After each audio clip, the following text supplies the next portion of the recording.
If you've ever thought your job was hard, let me gently take you back to a time when a professional day began with scrubbing your hands in herbs, ended in bloodied rags, and required you to not only deliver babies, but also fend off demons, diagnose curses, and occasionally wrestle with goats. Congratulations. You're now a medieval midwife. No applications required. Just an apron, a sturdy constitution, and an extremely high tolerance for bodily fluids. You're probably picturing something quaint, a cottage, a warming fire, perhaps a candle flickering near a bowl of herbs. Maybe there's even a gentle lute playing in the background. Let me gently extinguish that lute for you. First, the smell. The average medieval English village offered a heady aroma of human waste, livestock, and despair. Add to that the unmistakable scent of sweat, soot, and suspiciously unidentifiable broths left simmering for weeks, and you're in for quite the olfactory journey. Now, a midwife's toolkit did not come neatly packaged in a leather satchel. No sterile gloves, no tranquil music, no epidurals.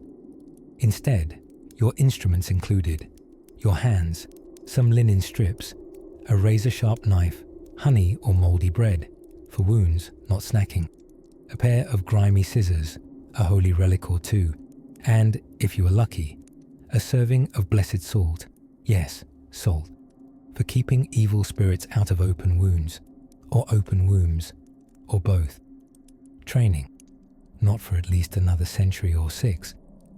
Most midwives learned by watching their mothers deliver babies, sometimes their own siblings, occasionally farm animals, and once, in a tragic misjudgment, the neighbour's goat. Mostly, though, it was baptism by blood. If nobody died, you were considered gifted. The average birthing chamber was not a pristine delivery room, but a poorly ventilated corner of someone's cottage, where old blankets were spread like sacrificial offerings. The fire was stoked not for comfort, but so smoke would discourage curious spirits and nosy in-laws. Windows were shuttered, not to keep the light out, but to confuse wandering souls who might try to steal the baby on its way into the world. Yes, stealing souls was very much a concern. That's why bells were often rung during labour, to ward off evil, not to summon help, just to make sure no passing demon mistook the baby for a particularly plump dumpling. So now you, brave midwife, are juggling a labouring woman, concerned relatives, potential spiritual activity, and a room full of smoke, sweat, and sheer panic. Oh, and let's not forget the herbs. Midwives were expected to know their peony root from their parsley, their mugwort from their mallow, a wrong pinch of rue, and you had a full-blown accusation of witchcraft on your hands. Too much mandrake, and the labouring mother might start reciting psalms backward, never a promising sign. And yet, midwives were simultaneously revered and reviled. Paradoxical, really. One day, you were a miracle worker. The next, you might be hauled before the local bishop for sorcery because a baby came out with a full head of hair. Suspicious indeed. Midwifery wasn't merely biological. It was theological, philosophical, sometimes political, and always, always messy. Inside each baby and scream and prayer was the struggle between life and death, and you, sleepy pioneer of early medicine, hovered thick in the middle. Failed births were common, and each one carried risk, divine punishment, accusations of sin, or worse, blame. Because if something went wrong, it was seldom a question of biology. It was witches, or wandering spirits, or that one neighbour you side-eyed during Lent. Despite all this, midwives were often the closest things villages had to medical practitioners. They learned to count pulses, perform emergency baptisms, and occasionally extract teeth, leeches, or small bones. And they did it all while wearing layers of wool in homes devoid of chimneys. So could you last a day? Consider this. It's 3 a.m. in a Saxon hamlet. Wind howls like a forsaken choir. A young woman in labour grips your hand like she's trying to detach it. You're tired, hungry, slightly itchy from a rash you picked up near the stables, and the baby is breech, coming out feet first. You whisper a prayer, grip the slippery newborn's heels, and breathe in the scent of burning herbs and boiled cabbage. Just another Tuesday. If these stories help you drift off, please subscribe to the channel. It would mean the world to me. And before you fully fade into dreamland, I would love to know where you're listening from and what time it is there. Now, close your eyes, let the fire crackle, and let's see what awaits around the next smoky hearth. Imagine, if you will, trudging up a muddy hill in the year 1327. There's a rhythmic squelch with every boot step. Not your boots, mind you. You're wearing something that might generously be called footcloths tied up with twine, and they're absorbing puddle water like very sad sponges. A breeze moans through the thatch roof cottages, scattering the scent of wood smoke and cabbage stew, mingled with the aroma of things we shall call domestic fragrances. Your shift is beginning, and where are you headed? Why? To help bring a new little medieval person into this world.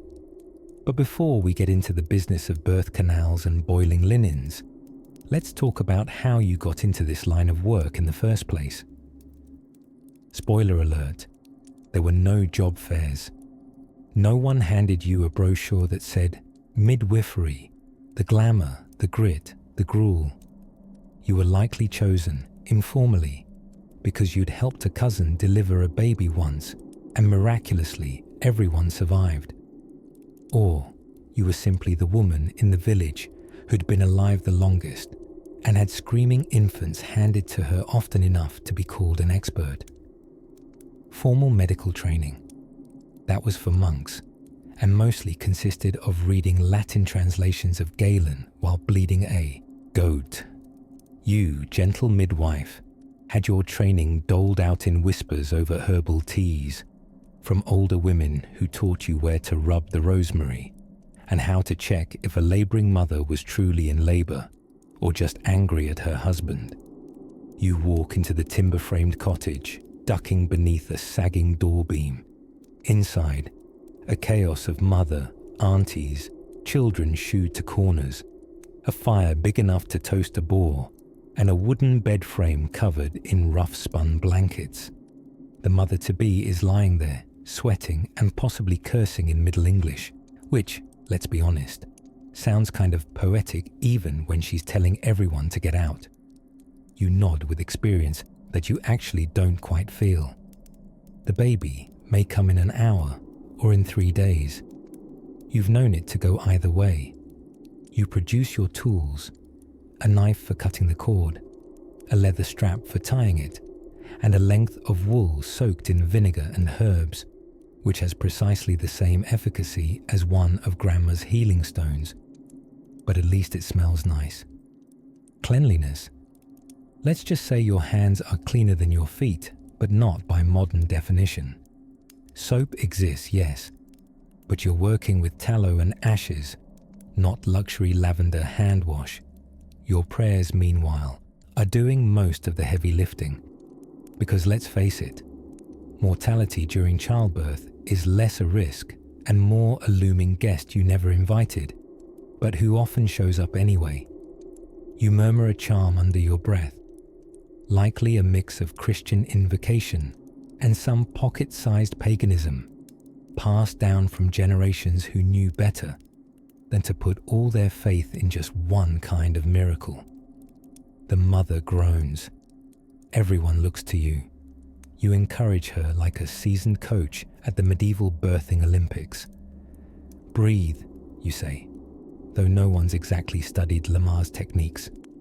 More likely, you'll say, grip the twisted cloth if it helps, and hand the labouring woman a knotted birthing rope hanging from the ceiling. A staple in many European birthing rooms because chairs designed specifically for deliveries weren't always an option, and standing helped encourage gravity to lend a hand. Of course, there's no telling if this is going to go smoothly or terribly. As a midwife, you expect the unexpected. A footling breech? You've seen worse. Twins? You just nod wisely, like you totally predicted that. Baby comes out not crying.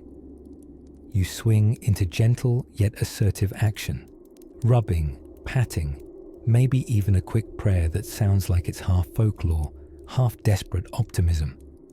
When the baby finally arrives, waxy and bewildered, you wrap it tightly and hand it over to the nearest capable female who's not fainting or panicking. You inspect the mother. Do your best to guide the placenta out.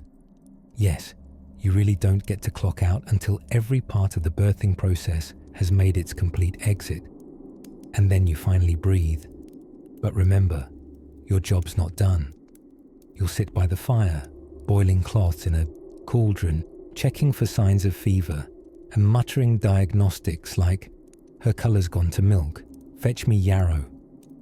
If the mother doesn't recover well, it's on your heart, not just your record.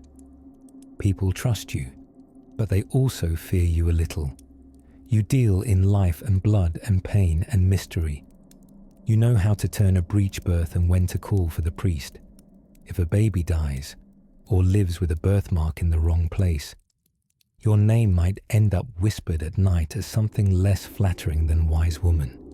Even so, you keep showing up. Each birth a quiet battle, each cry a tiny victory. You are the unseen linchpin of the village's survival.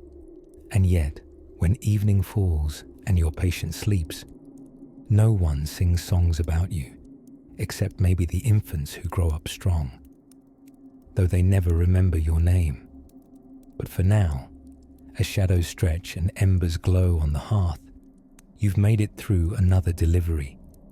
And as you pull the wool blanket tighter around your shoulders and rest your back against the wall, somewhere not too far away, another cry rises in the dust-choked air. Someone's gone into labour again. You'd best be ready. Let us drift now to the early dawn of a village, not yet stirred by the clink of butter churns or the rustle of piglets, hoping for a breakfast that never quite changes. The morning air is stubbornly cold, clinging to cloaks and bones alike, and the sky is wrapped in that pale, smudged grey that medieval poets referred to as damp. Time, in such a place, is measured not by clocks, but by the tolling mood of the sun, and maybe the number of times you've shouted for someone to fetch clean straw. Our midwife, let's call her Maud, because she almost certainly would have been called Maud, is up before the hens. It's not that she enjoys waking up at unholy hours, mind you. It's just that babies, in the Middle Ages, had a theatrical flair for poor timing. They liked to arrive during hailstorms, feasts, and church services involving the extremely slow reading of psalms. You could be dissecting a turnip mid-prayer when a knock at the door informed you that her waters have gone, like really gone. And so Maud ties her cloak, grabs her birthing satchel, more oil and wool than antiseptic and stainless steel, and heads out into the chill of practical folklore.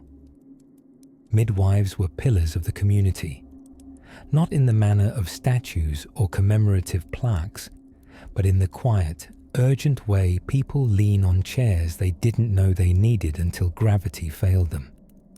A midwife knew when a labouring mother needed prayers and when she needed a sharp word and a mug of ale, often both in quick succession.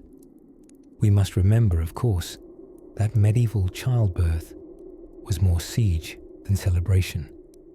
There was no maternity ward, no soothing playlist of whale noises and Enya, just a smoke-darkened room scented with sweat and rosemary, bustling with women who all claimed to have useful opinions.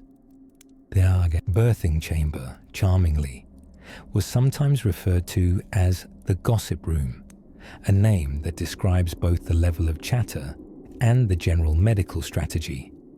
The medical instruments, if we're feeling generous, resembled a cross between gardening tools and the thematic leftovers of a Viking blacksmith.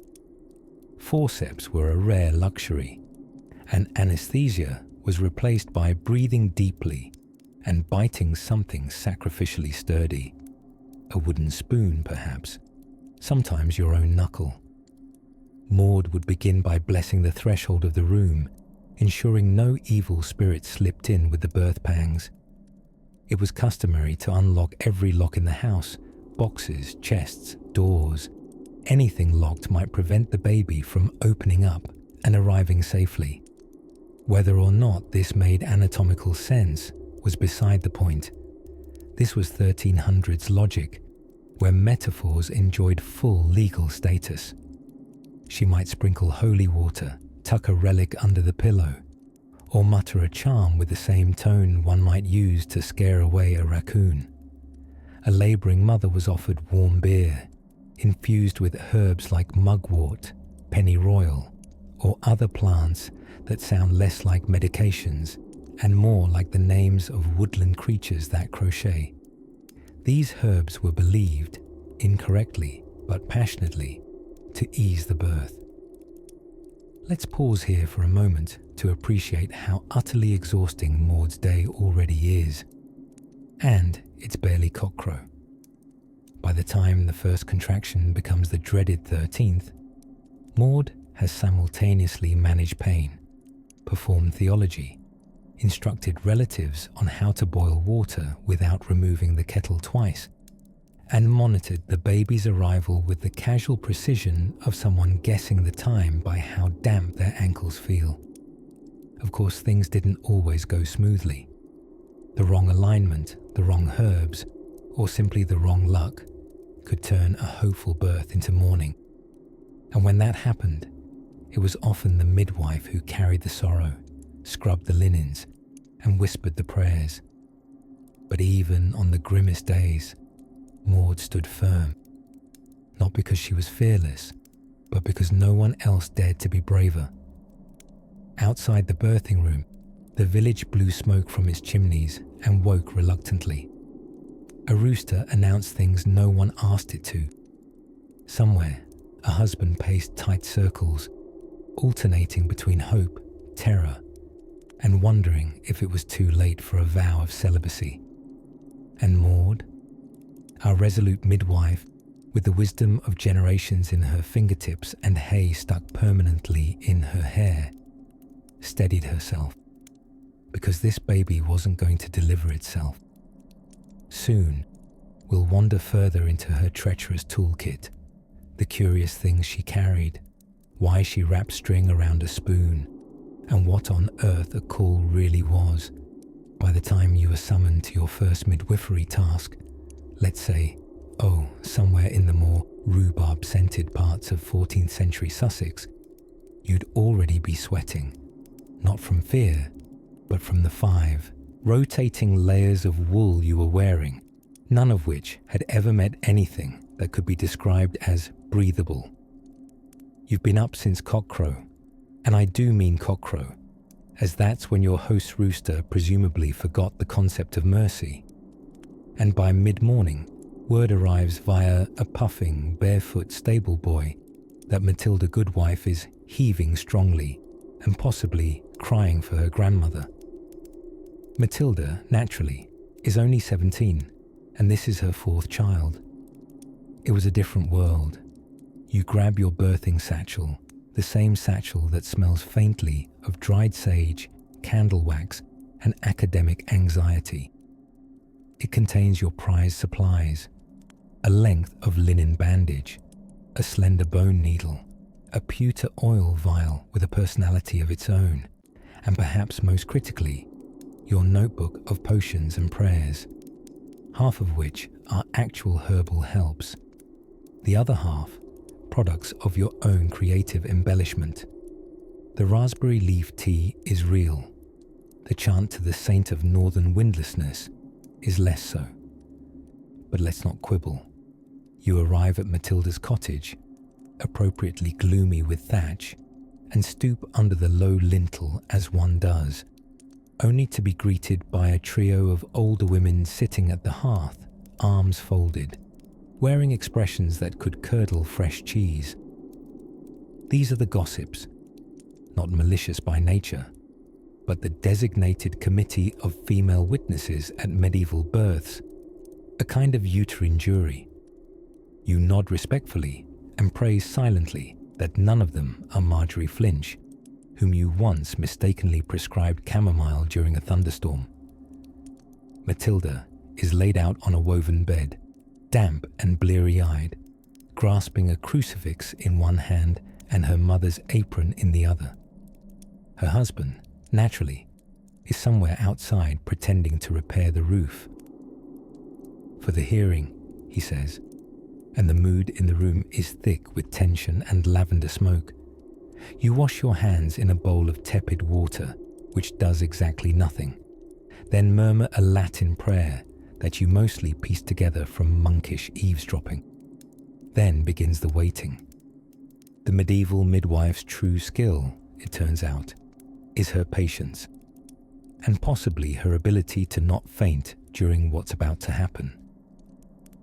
Things progress slowly, punctuated by Matilda's expressive vocabulary and one of the gossips loudly misremembering their own labour story for the 15th time. And then, sometime after the bells at none but before supper stew grows cold, you begin to see the baby crown. You're sweating again. Not from nerves this time, but from the hearth fire blazing 2 feet from your back, and the moral pressure of 4 women and one very small, only somewhat helpful prayer amulet tied around your ankle. Birth in medieval England was a combination of sacred ritual, practical herbalism, and sheer primal chaos. You coax, you whisper, you attempt to look wise while holding back panic, and then, just as Matilda unleashes a scream that briefly startles a field mouse in the thatch, the baby slips into your hands, slippery, pink, and loud. It's a girl. The room erupts in soft, relieved gasps.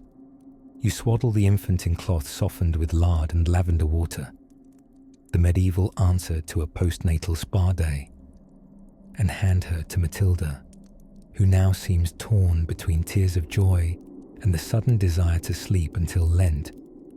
You tie off the cord with woolen thread, place the placenta in a clay bowl to bury discreetly.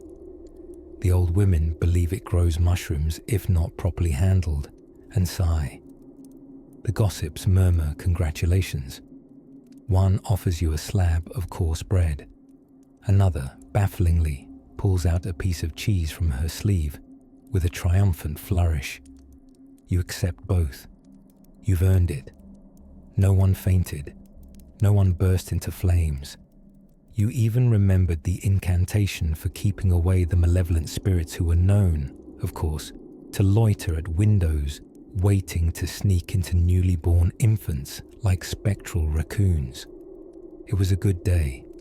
If you've managed thus far, past the sweat, the intuition, the whispered prayers, and the very real chance of being blamed for bad weather, you might think you've got the hang of things, but the real tests are yet to come. Not every delivery ends in warm cheese and relief. Some are tangled with worry, fear, and a good deal more garlic than anyone really preferred. Still, for now, you sling your satchel over your shoulder as the gossips debate whether the baby looks more like Matilda or Matilda's great uncle who fled to Kent, and breathe in the evening air, smoke, clover, and the smallest hint of orange penny moonrise. Tomorrow though. Tomorrow brings something new, and potentially much, much messier.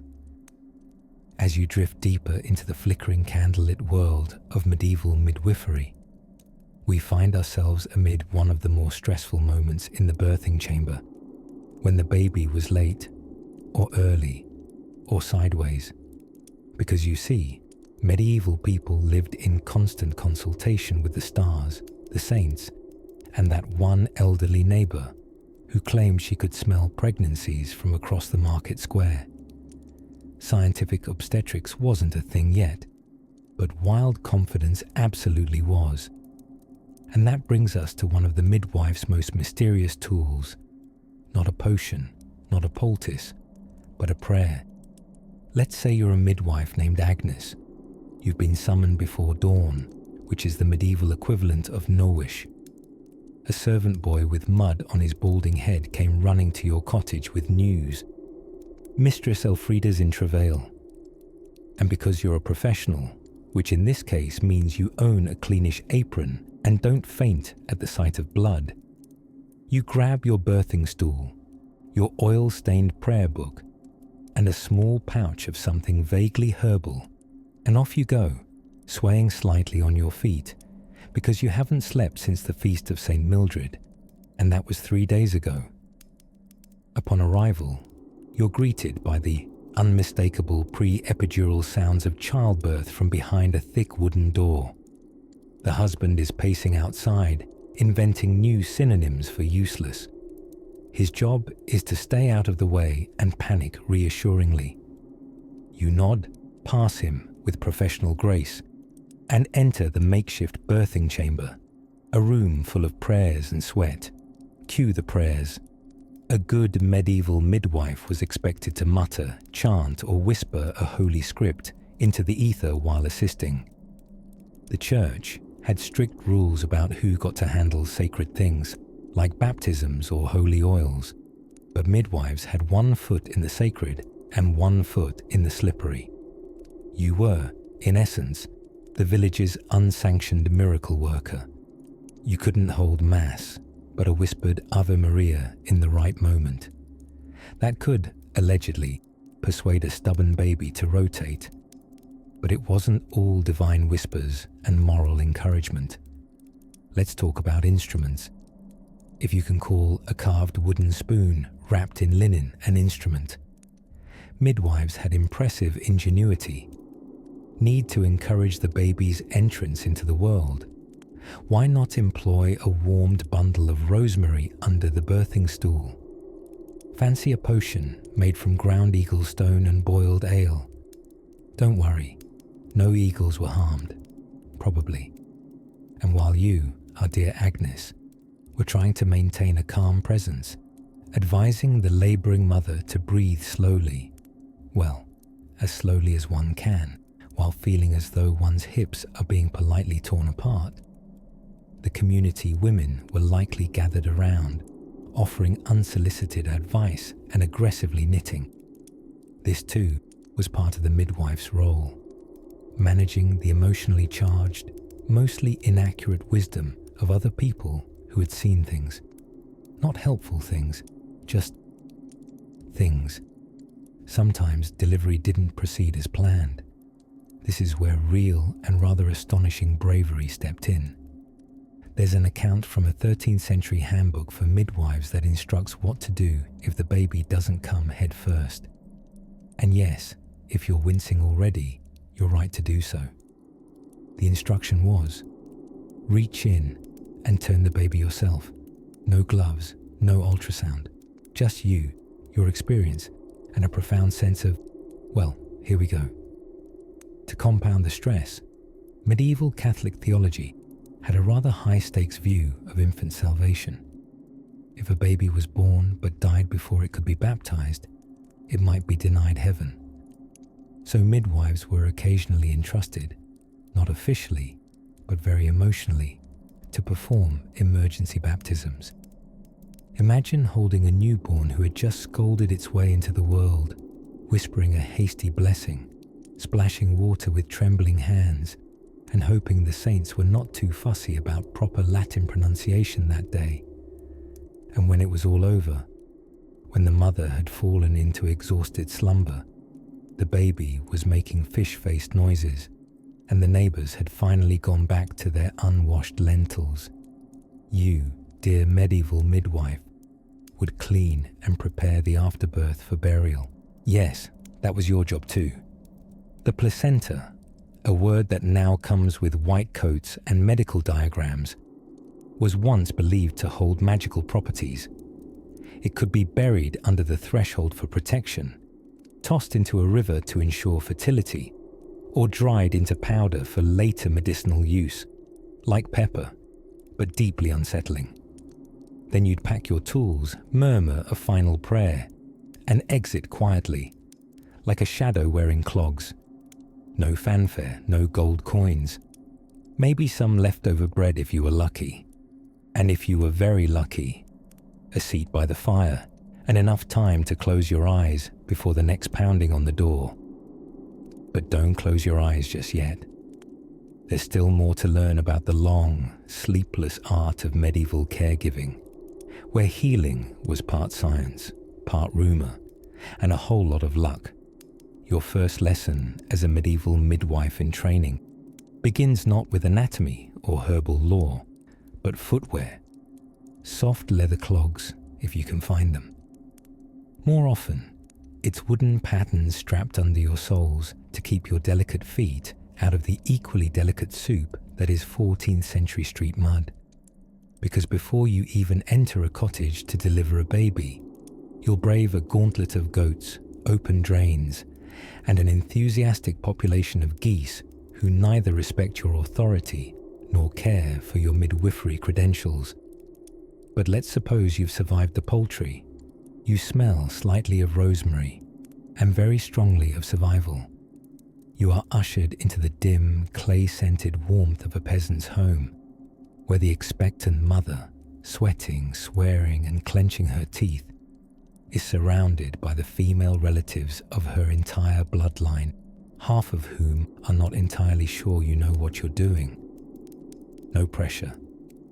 Midwifery, in the medieval mind, was not only about coaxing a new human creature into the light. No, it was also about protecting that tiny interloper from witches, spirits, and the occasional spiteful fairy with poor manners. You didn't just bring towels and calamus root. You brought prayers, relics, and, if you happened to know the right people at the abbey, a little bottle of holy water discreetly pilfered during matins. Delivering a baby in the Middle Ages was a performance, equal parts medical, mystical, and theatrical. When the birthing began, the midwife took command like a tiny general in a mustard-stained apron. First, you'd ensure all menfolk were banished from the room, unless one happened to be a priest and was already dead inside. Birthing rooms were meant to be warm, dim, and sacred, a portal space between life and not life. You'd close the shutters, mutter a series of rhyming charms, and perhaps stuff a small blessed loaf of bread under the bed, just in case.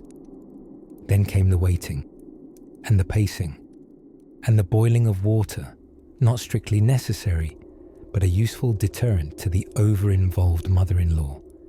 You'd watch the signs, the sheen of sweat on her brow, the clenched fists, the guttural threats she directed at her husband, who was safely hiding in the barn. You'd know when to whisper encouragement and when to shout it, when to apply pressure with your palms and when to reach for your herbs. Ah yes, the herbs. Your satchel is a fragrant museum of medieval obstetrics. Mugwort to ease labor pains, tansy to stimulate contractions, and a tiny twist of powdered unicorn horn, which, in the universally acknowledged diagnostic term of the time, couldn't hurt. If the labor was long, and it was usually long, you might reach for a recipe passed from midwife to midwife, documented with beautiful vagueness in a stained vellum notebook. A broth of fennel, egg yolk, and vinegar to be spooned into the mother's mouth at hourly intervals or until someone broke down in tears. And if something went wrong, if things took a turn, well, you prayed. Midwives were not only guardians of birth, but also the first to witness death come prematurely. A breech baby meant danger. Twins were complicated. And if the infant was stillborn, or the mother died in labor, it was your solemn duty to baptize in haste, or at least sprinkle a bit of water while speaking the correct words, in case no priest could be roused from his cozy, ale-fortified nap. The church kept a wary eye on midwives, partially out of sanctimonious concern, and partially because they were suspicious of any woman who seemed to know too much and bleed too little. There existed manuals, illuminated with delicate but rather intense drawings, that instructed midwives in their duties, blessed by clergymen who had never once seen a birth but were full of ideas. You were expected to know more than you were ever officially taught, and to speak less than you actually knew. To tend to agony with silence and sorrow with dignity, and to leave behind another cooing soul, where once there was only the sound of thunder and pain. And when it was over, when the mother wept with joy, and the baby howled like a tiny violin in a tax dispute, it was your sturdy arms that handed over the future. You didn't cry. You rarely did. But occasionally, under cover of candlelight and coughs, you allowed yourself a tiny sigh. A job survived. A life delivered. Another ungrateful goose still nibbling your cloak. And as you tidied your kit and tucked your herbs back into waxed linen, you heard the whisper of another knock on another door, sometimes mere minutes later, because a medieval midwife never truly rests, especially not when the nobility calls. With their silk sheets, embroidered superstitions, and truly questionable appetites for naming children after long-dead saints with even longer names. But more on that next time, as we peek behind the velvet curtains of aristocratic obstetrics, by the soft flicker of a rushlight, casting long shadows upon a crooked timbered ceiling, a midwife prepared her tools. Now, tools is a generous word. There were no sterile gloves, no stainless steel trays, no breathe in, count to 10. No. Her most advanced instrument, a very committed pair of hands, and if she was lucky, a warm pot of goose grease. In truth, you'd be terrified watching a medieval midwife set up for a delivery. You might expect an air of practiced calm, like a surgeon scrubbing in. Instead, you'd find her arranging curious items that looked like they belonged more on an altar than in a birthing chamber. A replica of St. Margaret's girdle, present, a cross made of herbs. Also, yes, a thick, mysterious book with prayers written in Latin and hope smeared between the lines. Definitely. And yet, the midwife's true equipment was not her hands, nor her herbs, nor her talismans. It was her brain. A library of whispered wisdom, passed orally through generations, often while elbow deep in something you'd rather not imagine before bed. Medieval women didn't have medical school. They had oral tradition, trial and error, seasoned with maternal instinct, and the occasional scream echoing down a thatched hallway. Now, let's talk gloves, or the distinct lack thereof.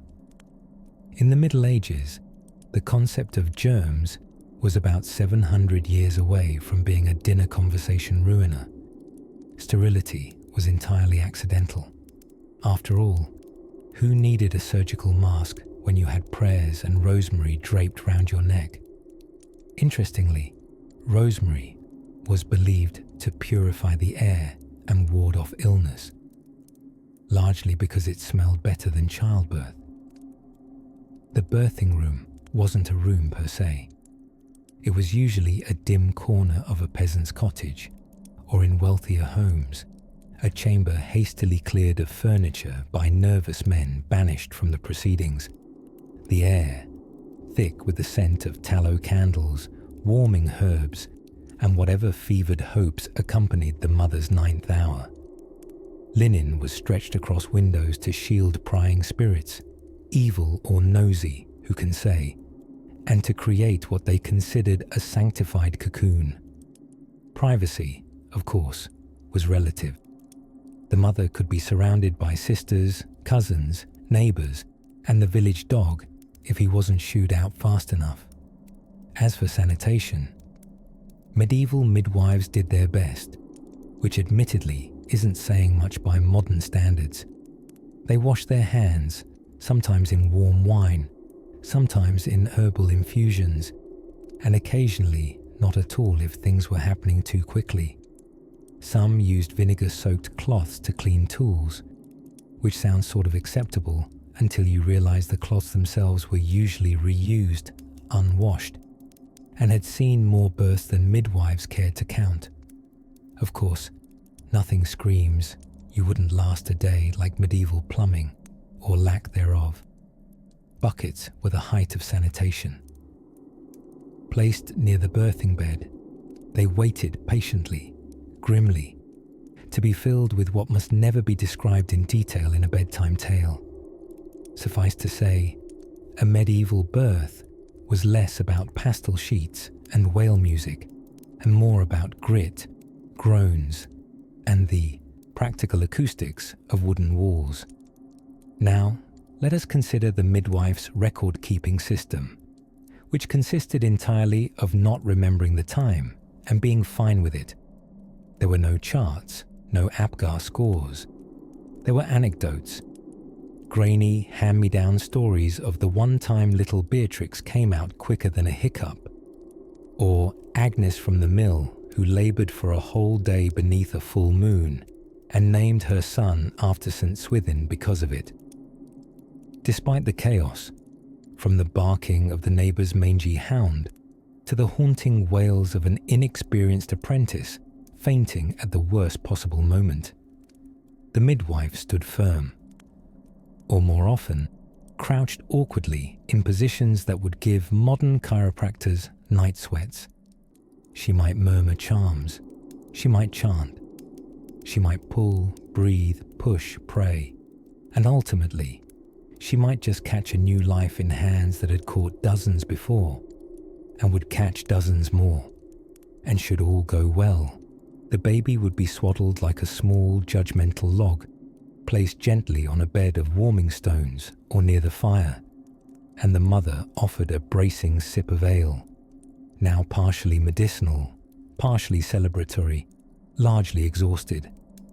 But if you're thinking the hardest part of the job is over once the baby first calls out into the smoky air, oh my friend, we're only just emerging from the warm and chaotic threshold of birth. There is still the matter of what comes Irish after. You might think the placenta is a quiet backstage player in childbirth, content to politely exit stage left. Oh, but not in the Middle Ages. Not when it could wield meaning, memory, and the occasional dark superstition. Let's find a pillow for your head and gently wander there together. Next. By now, you've survived the apprentice stage, endured the tea leaf poultices, and tried not to flinch when someone suggested a good bloodletting might freshen things up. But tonight, let's dim the lanterns, wrap our cloaks a little tighter, and wander into one of the more curious aspects of a medieval midwife's world. The charming company she was forced to keep. Specifically, let's talk about the clergy. Heavenly men with some rather earthly opinions about childbirth, women's work, and who should be allowed to boil water. Despite never having attended a birth in his life, and generally recoiling at the mere sight of a uterus diagram, which they mostly thought resembled a turnip or a poorly drawn goat, the average medieval clergyman had a lot of thoughts about childbirth. Most of these thoughts were copied with great flourish from ancient Roman texts and passed off as medical fact, which means, dear sleeper, that more than one midwife had to nod politely while being told that a womb might wander the body like a homesick dog if left unattended. Clergy didn't just dabble in moralizing. They wielded considerable influence over who could legally call herself a midwife. In many places, you couldn't just start catching babies willy-nilly. You needed a license, and that license came with, surprise, an oath to the church. You had to swear you wouldn't use sorcery, that you wouldn't perform abortions, a loaded term even then, and that you would report any suspicious, well, anything. Talk of charms, mumbling in Latin, or scented oils that weren't officially sanctioned could earn a swift boot to the ecclesiastical naughty list. Now imagine, if you will, poor Marjorie of Withershire, a solid midwife respected in her village, with hands like warm bread loaves and eyes like a thunderstorm. She's delivered 25 babies by the glow of firelight, whispered prayers carved from instinct, and yes, tied a few ribbons around ankles when things looked grim. But because Marjorie didn't read Latin, had a fondness for herbal baths, and occasionally muttered to St. Margaret under her breath, she was always just one suspicious monk away from being investigated for witchcraft. You see, childbirth was spiritual territory. The line between miracle and misfortune was hair-thin. A baby-born breach might mean an ancestral curse.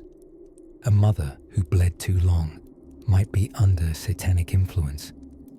And since medicine was, shall we say, more of a Renaissance hobby at the time, folks filled in the blanks with whatever heavenly or hellish narratives they could reach for.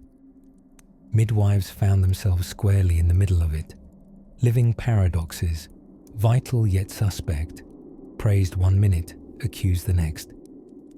The church's relationship with midwives was like a candle flickering in the wind, sometimes warm and guiding. Sometimes it set your whole barn on fire. Still, our midwives endured. They swallowed the clergy's lectures like overcooked peas, unpleasant, but all part of the supper. They chanted the authorized prayers, even as they whispered their great-grandmother's charms under their breath. By day, they baptized babies with salt water and urgency if the priest wasn't around. By night, they left offerings of flowers at crossroads, just in case the old spirit still listened. And it wasn't all piety and peril. There were small rebellions, quiet triumphs. When a suspiciously rigid priest insisted on baptizing a stillborn, never mind that the baby had been purple for hours, one clever midwife simply whispered the rites in private, then handed the child over, swaddled and serene, so that peace could be had on all sides. Sometimes keeping the peace required a bit of spiritual creativity. Despite the relentless gaze of the church, midwives forged ahead, with cracked hands, worn satchels, and a lifetime of stories sealed in knowing smiles. They walked the path between miracle and medicine so skillfully, so quietly, that the world kept turning under their feet. And so, as you drift a little deeper into sleep, picture a simple wooden stool by the hearth. A midwife leans forward, elbows on knees, listening to the quiet hum of a new life sleeping upstairs, and to the distant toll of church bells beyond the fields. Tomorrow she will have to smile at Father Gregory again, nod kindly while he explains that too many onions during pregnancy might make the soul overripe. But tonight, she sips her cider in peace, her secret safe, her work quietly divine. Let's meet her again in the morning, when the herbs must be gathered, and the gossip, as always, arrives before sunrise. Picture yourself in the crisp blue dawn of a medieval village, low chimneys whispering smoke into the sky like spectral fingers. And there, sidestepping dung piles and the occasional wandering goose, you, our brave but imaginary apprentice midwife, are off to attend your fourth birth of the week, having slept approximately as many hours as a baked turnip. Still, you press on, clutching your leather satchel of oddments, a length of boiled linen, herbs, a wooden spoon, a figurine of St. Margaret. And naturally, your determination never to faint at the sight of blood again, as you tragically did last Thursday. Today's birth is in the cottage with the green tar-covered roof and the crying piglet tethered to the fence. Inside waits Maud, a sturdy woman of 20 who looks 57 and has already had 5 children, none of whom are currently behaving. You duck your head to enter and are immediately enveloped by the stale air of boiled nettle soup and acute, familial chaos. But Maud looks at you and exhales knowing you've arrived. You, dear listener, are now the expert. Let's pause briefly to consider that phrase, the expert. In the medieval world, the bar was simultaneously sky-high and buried underground. You were the expert not because you graduated from a prestigious university. There wasn't one, particularly not for women, but because the village midwife before you tripped over a duck and broke her ankle. And someone pointed at you and said, "She looks trustworthy." And so you've apprenticed under Gertie. Gertie has 3 teeth, an encyclopedic memory for birth positions, and a charming habit of swearing at the Virgin Mary when things get tense. She's taught you the sacred midwifery arts, how to feel for the baby's position, how to interpret each vowel in the mother's moans, and perhaps most crucially, how to keep the local priest from charging you with witchcraft when herbs go missing from his garden. Speaking of herbs, the labouring Maud is now chewing on a ball of betony and mugwort, which you prepared earlier with mortar and pestle, and a mild prayer to avoid poetic death. Mugwort, the miracle herb of medieval uterine optimism, was believed to chase away evil spirits, breech babies, and bad moods. In actuality, it chased away very little except modern scientific approval. But again, a strong placebo and a confident midwife can do wonders. There's a rhythmic groan puncturing the air now, and it's not from Maud. It's from the floorboards as half the village begins to gather outside, her cottage, curious to see who's being born today. Privacy, in these parts, is mostly theoretical. Now comes your moment. You've arranged Maud on a birthing stool, a majestic wooden contraption that looks like a cross between a chair, a fortune-telling booth, and a torture device. The logic behind it is undeniably sound. Gravity helps, yet it squeaks with every push, as if spiritually protesting its own involvement. You reach gently beneath a woolen sheet, whispering encouragement in Maud's ear, even as you check to see if the babies turn correctly, or preparing an exit strategy parallel to the wall. Gertie would be proud. Probably. In the medieval chronicle of chaos, childbirth was considered both a medical event and a spiritual gauntlet. A priest might linger just outside the door, ready to administer a hasty baptism should the baby arrive halfway between world and heaven. There might be relics placed on the windowsill, a splinter from St. Agnes's tomb, a nail supposedly used in St. Catherine's barrel. Superstition and salvation shared the room with you, and neither liked to leave the fire. And when the baby finally comes, a screeching, wrinkled, beautiful slug of life, you catch it, breathe, and wrap it in boiled wool. You check quietly for breath, for signs, for the sweet confirmation that this one made it. Not all did. But today, luck is yours. The babe cries, Maud weeps. Everyone cheers, except the tethered piglet, who simply snorts and resumes napping.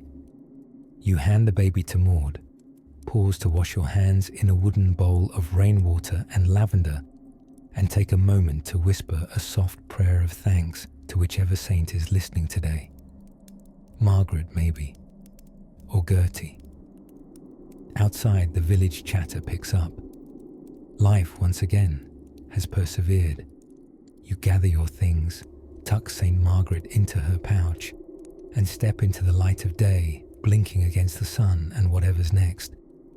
Perhaps Gertie has another case waiting, one that is, shall we say, slightly less straightforward, but will follow those footsteps soon through something known rather ominously as a false labour, the medieval equivalent of a surprise party with much more screaming.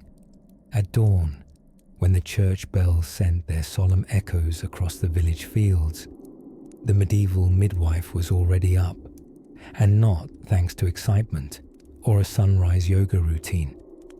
She stirred from her straw-filled mattress because a neighbour's pig had somehow gotten into her herb garden again, and somewhere in the next cottage over, someone was loudly giving birth for the 4th time this year with the comedic timing of a thunderstorm. Sleep.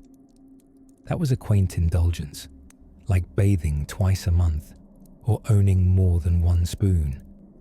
In the 1300s, the life of a midwife teetered between reverence and suspicion, not unlike your cousin's vegan lentil loaf.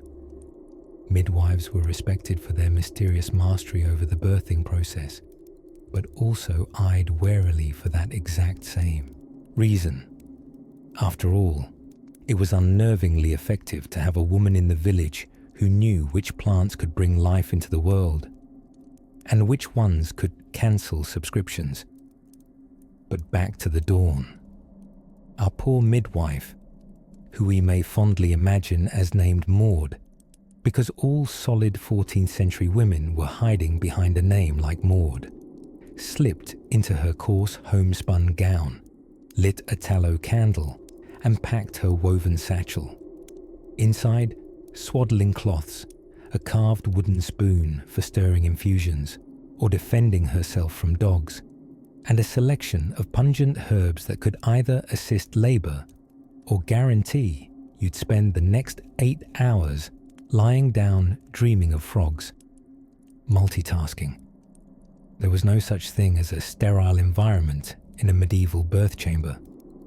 The best you could hope for was a reasonably clean blanket and a helpful mother-in-law who wasn't panic-crying in the corner. Maud would often arrive to find a smoky, low-ceilinged cottage cramped with concerned, whispering women, the labouring mother gripping something, possibly furniture, possibly a startled chicken, and the scent of boiled water and sage floating under the thatched rafters like a nervous ghost. If you think midwifery was just about catching babies, oh sweet dreamer, you've severely underestimated the job description. A medieval midwife was a pharmacist, crisis negotiator, therapist, doula, grief counsellor, and sometimes the designated scapegoat if anything went wrong. Was the child born sickly? Maybe the midwife used the wrong charm, or didn't make the proper prayers, or had suspiciously nice hair, and yet, somehow, she endured. Through fields of fevered superstition and back-alley theology, the midwife stood steady, because if she didn't, difficult births became dire deaths. So she stayed, cupping heads and hearts, boiling chamomile with an almost religious fervour, wiping brows with a grit tougher than any knight's armour. And then came what no midwife truly wanted to talk about in public: the rituals. The church, always keen to politely supervise womb business, despite obviously having no wombs themselves, insisted midwives walk a fine doctrinal line. They were instructed to ensure the infant received emergency baptism if it looked like the babe wouldn't survive. A few drops of water, a muttered Latin phrase. No pressure, just the eternal soul of an unbaptized newborn hanging in the balance. Good luck, Maud. Of course, not every midwife formally trained. Some were servants turned sages. Others simply earned their title through well-placed calm in a chaos of contractions. There were no formal schools, no written certifications. Learning came through experience, or occasionally through whispered instructions from your own grandmother over a pot of spiced elderberry wine. And between births, Maud might have earned a bit of coin attending to women's ailments, unblocking milk ducts, or helping regulate a mysteriously persistent flow with a paste of ground barley and dried mint, which tasted as awful as it was ineffective, but at least came with a free nap from disappointment. Now, if you were young and female and thinking of shadowing Maud on her rounds to learn the trade, you'd better prepare to be on call 25 hours a day. You'd better prepare for suspicious neighbours, long woodland walks in the dark, backwards prayers, and blustery arguments over which saints offered the most birth-friendly blessings. And through it all, Maud would quietly persist. She'd murmur comforts no one else could say out loud. She'd pinch cheeks, tie talismans, and hum songs that only babies seem to understand. She didn't carry a sword. She never rode into battle. But if you asked any mother who survived her 5th risky birth thanks to Maud's tea and strangely powerful shoulder rub, they'd tell you she was a warrior all the same.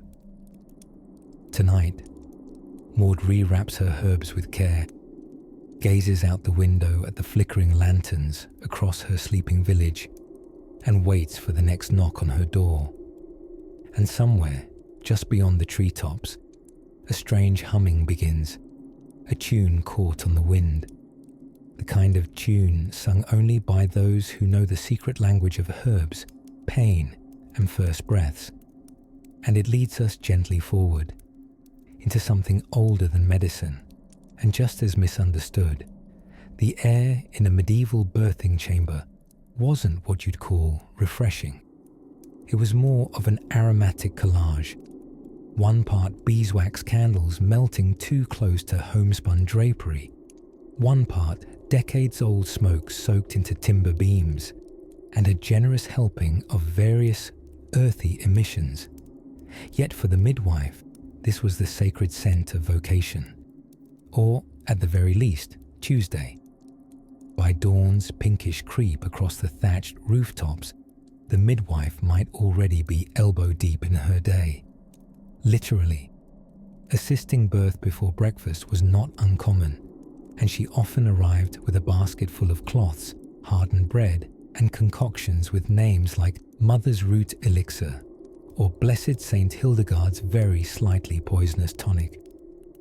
No one really knew what was in those bottles. Possibly initials and hope.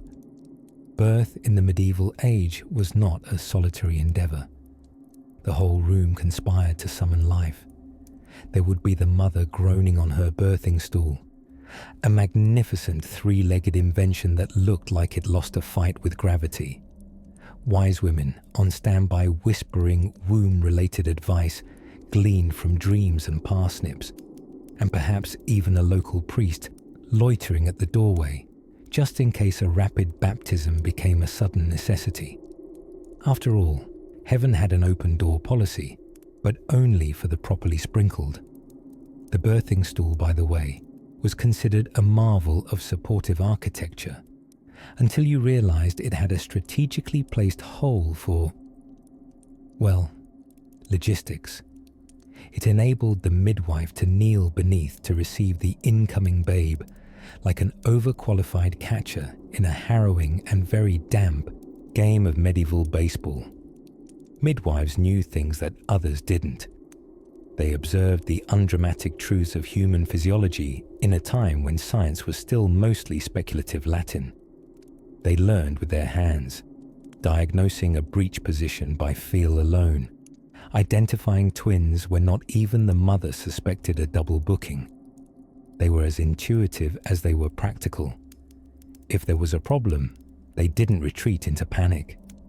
They pulled from memory, ritual, or sometimes simply every herbal jar they could hold while whispering to St. Margaret, patron of pregnant women, who is said to have survived being swallowed by a dragon, a comforting role model in times of abdominal emergency. Their methods could be unorthodox, yes, and occasionally alarming. If contractions stalled, some midwives were known to shout at the baby, loudly. Others beat small drums or held garlic under the mother's nose. which worked insofar as no baby enjoys garlic-scented amniotic ambience. Then again, if it got results, one cannot overstate the importance of the midwife's tone of voice. Calm and commanding, she cajoled in the local dialect, alternating between angelic encouragement and firm ultimatum. She was not a woman to be trifled with, particularly not while cradling a swaddled newborn in one hand and a half-eaten onion in the other. Of course, medieval midwifery was not without peril. If things went poorly, and the mother or child did not survive, whispers began. Whispers were never good in medieval villages. A few mutterings into a barley loaf, and suddenly someone's accusing you of consorting with devils just because you put mugwort under a mattress. The line between respected healer and suspicious sorceress was roughly 7 syllables long. To further complicate matters, licensing was inconsistent at best. Some midwives were officially sanctioned by the church or local noble women, while others operated under what we might generously call folk consensus.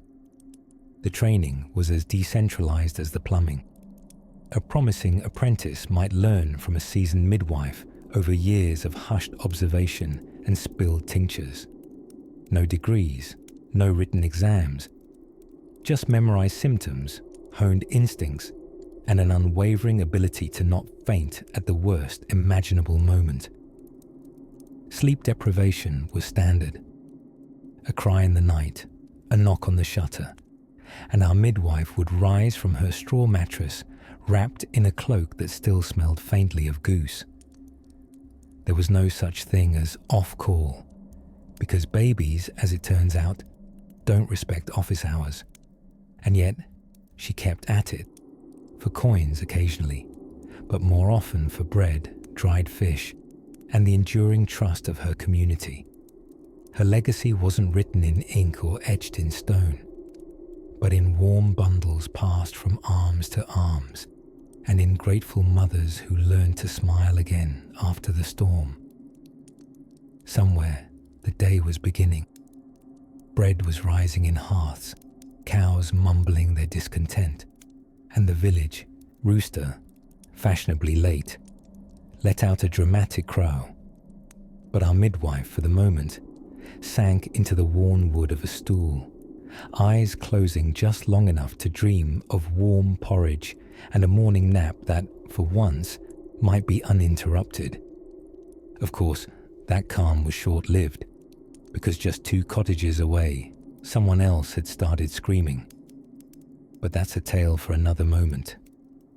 Outside the midwife's cottage, the wind rustled the thatching like a fussy grandmother adjusting bed covers.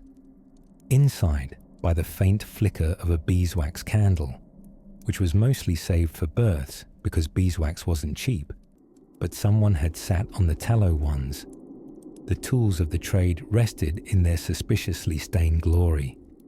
Now, any modern delivery room might have polished stainless steel and tidy charts, but in the 14th century, a midwife's equipment looked more like the props from a mystery play, or possibly a suspicious picnic.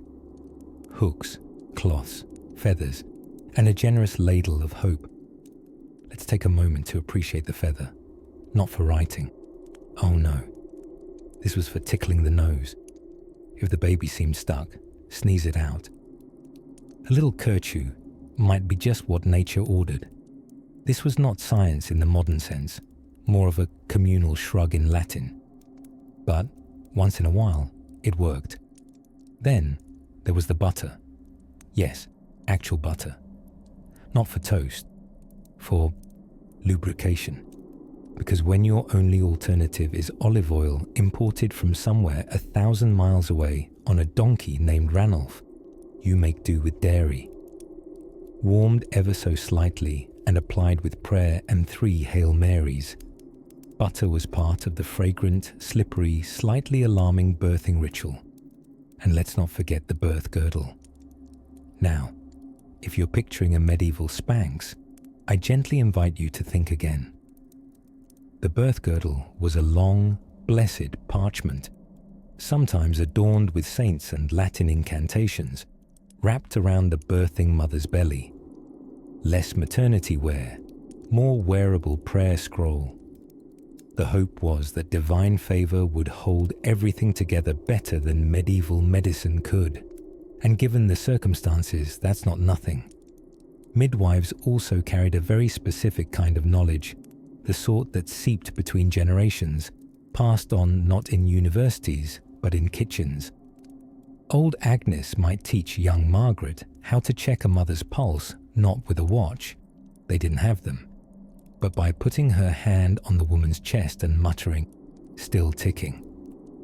Herbal knowledge was encyclopedic and occasionally lethal. Pennyroyal could assist a difficult birth or bring it to a tragic end, depending on dosage, timing, and whether the moon was feeling cooperative. Most herbals had instructions like a dram mixed with rosewater and uttered over 3 times before sunrise, instructions that were more prayer than pharmacology. Still, they were better than nothing, which, in many cases, is what the rest of the village had. And everyone feared the cursed breech birth. When a baby decided to come out feet first, it was like getting onto a hay cart backwards with your eyes closed and a jug of mead in each hand. Midwives, who had no surgical options, had to rely on repositioning techniques, luck, and the occasional stern talking to directed at the unborn. Some even whispered to the baby, coaxing it gently, encouraging it to turn mid-womb like a compliant aquatic chicken. One midwife was known to hum lullabies near the navel to encourage cooperation. Whether this ever worked, history declines to confirm. But the baby often arrived eventually, which, one way or another, was the goal. Of course, cleanliness was relative. Instruments were rinsed in whatever water was available, then wrapped in cloth next to the warming stones. Hands were wiped, usually on aprons that had long given up any aspirations of cleanliness. But infection, not a concept known to the era. Germ theory wouldn't arrive for several hundred years, and even then, it arrived muttering, "You might want to wash those." To which the average person replied, "Wash what now?" But still, people did what they could. Herbs were burned to purify the air, the pungent aroma of rue and sage mixing with the already vibrant bouquet of childbirth, unwashed bodies, and whatever the dog dragged in last week. And through it all, the midwife remained calm, even when everything around her was most assuredly not. She prayed when the mother prayed, cajoled when needed, scolded when appropriate. She knew when to whisper and when to shout. She was the conductor of a very small, very noisy symphony.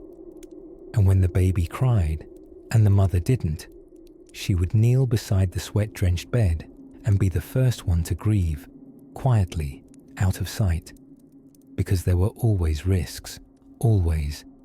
And underneath every herbal charm and whispered canticle was the stark reality. Life was a gamble. The dice just smelled faintly of butter. Later, she would hang her apron by the fire, rinse the blood from her hands with warm ale if she had to, and write another notch into memory. But before she rested, before her weary body surrendered to sleep, there was always one last round to make, one last candle to snuff, one last whispered blessing for mother and child. And as dawn's cold fingers pressed against the shutters, there was still bread to bake. But we'll get to breakfast. Just after we consider one more unfortunate consequence of medieval motherhood, the church and its very complicated feelings about birth fluids. In the shadowy hush of a medieval night, with moonlight tracing lace-like silver over thatch-roofed cottages and the faint rustle of sheep murmuring like woolly lullabies in their pens, a midwife might finally, blissfully, rest her weary feet. The day had been long, though in truth, the concept of days off was as mythical as unicorn sightings in Norwich. Tonight, however, she settled into what might be generously called a chair, although it more closely resembled a stubborn pile of firewood with aspirations. But while others dreamt, this midwife was still mentally tallying her dwindling supply of herbs, specifically the holy trinity of 14th century birthwork, mugwort, pennyroyal, and valerian. Each had its own personality. Mugwort, the moody cousin who dominated scent-wise but helped with muscle relief. Valerian, sweetly pungent and oddly beloved by cats alike. And pennyroyal, oh dear pennyroyal, a deceptively dainty weed more famous now for its dangerous properties than its dainty blossoms. You see, knowledge of these plants often came from a curious blend of oral tradition, monkish manuscripts, and sheer caffeine-free intuition. In fact, many midwives could recite remedies passed down like bedtime rhymes. For breech-born babes and birth too late, steep the root of rue in ale, then wait. Not all advice was sound, but that was not for lack of earnestness. No, the medieval midwife was nothing if not earnestly, passionately, mildly overwhelmed. When morning cocks crowed with their usual enthusiasm, which is to say, like feathery alarm clocks with no snooze button, our midwife rose to greet the sun, and also Agnes. Agnes was 38, a ripe age for a mother in the 1300s, which made her both a high-risk pregnancy and a walking miracle. She also had opinions. She insisted on birthing by the fireplace, for warmth, she claimed, though one suspected it was just for the better light to offer unsolicited commentary. Agnes had brought with her a peculiar talisman, a knotted cord of wool wrapped around a pebble the size of a cherry, supposedly blessed by a hermit who once sneezed near St. Walburga's shrine. It was said to prevent breech births. And while there wasn't a flicker of science behind it, the midwife accepted the charm with a practiced nod. Between charms, salts, and prayers to unlikely saints, St. Margaret of Antioch being a favourite among birthing women, known for having once fought a dragon. Yes, that Margaret. Superstition clung to childbirth like flour to dough. But for all the prayers and pebbles, the real magic was hands-on.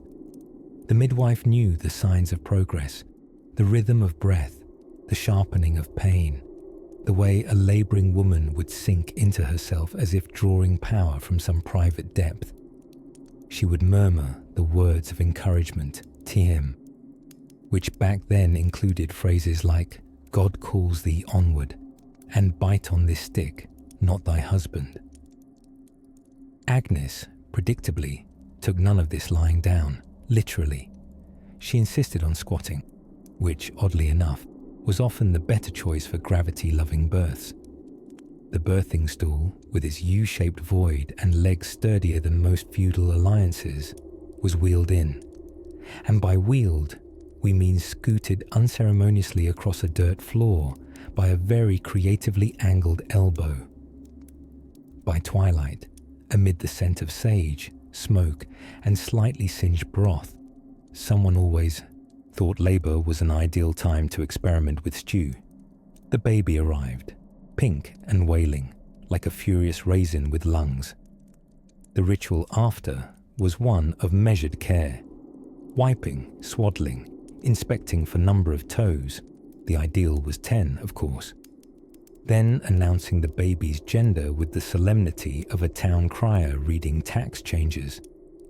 Then came the placenta, that oft-overlooked backstage organ of the whole production.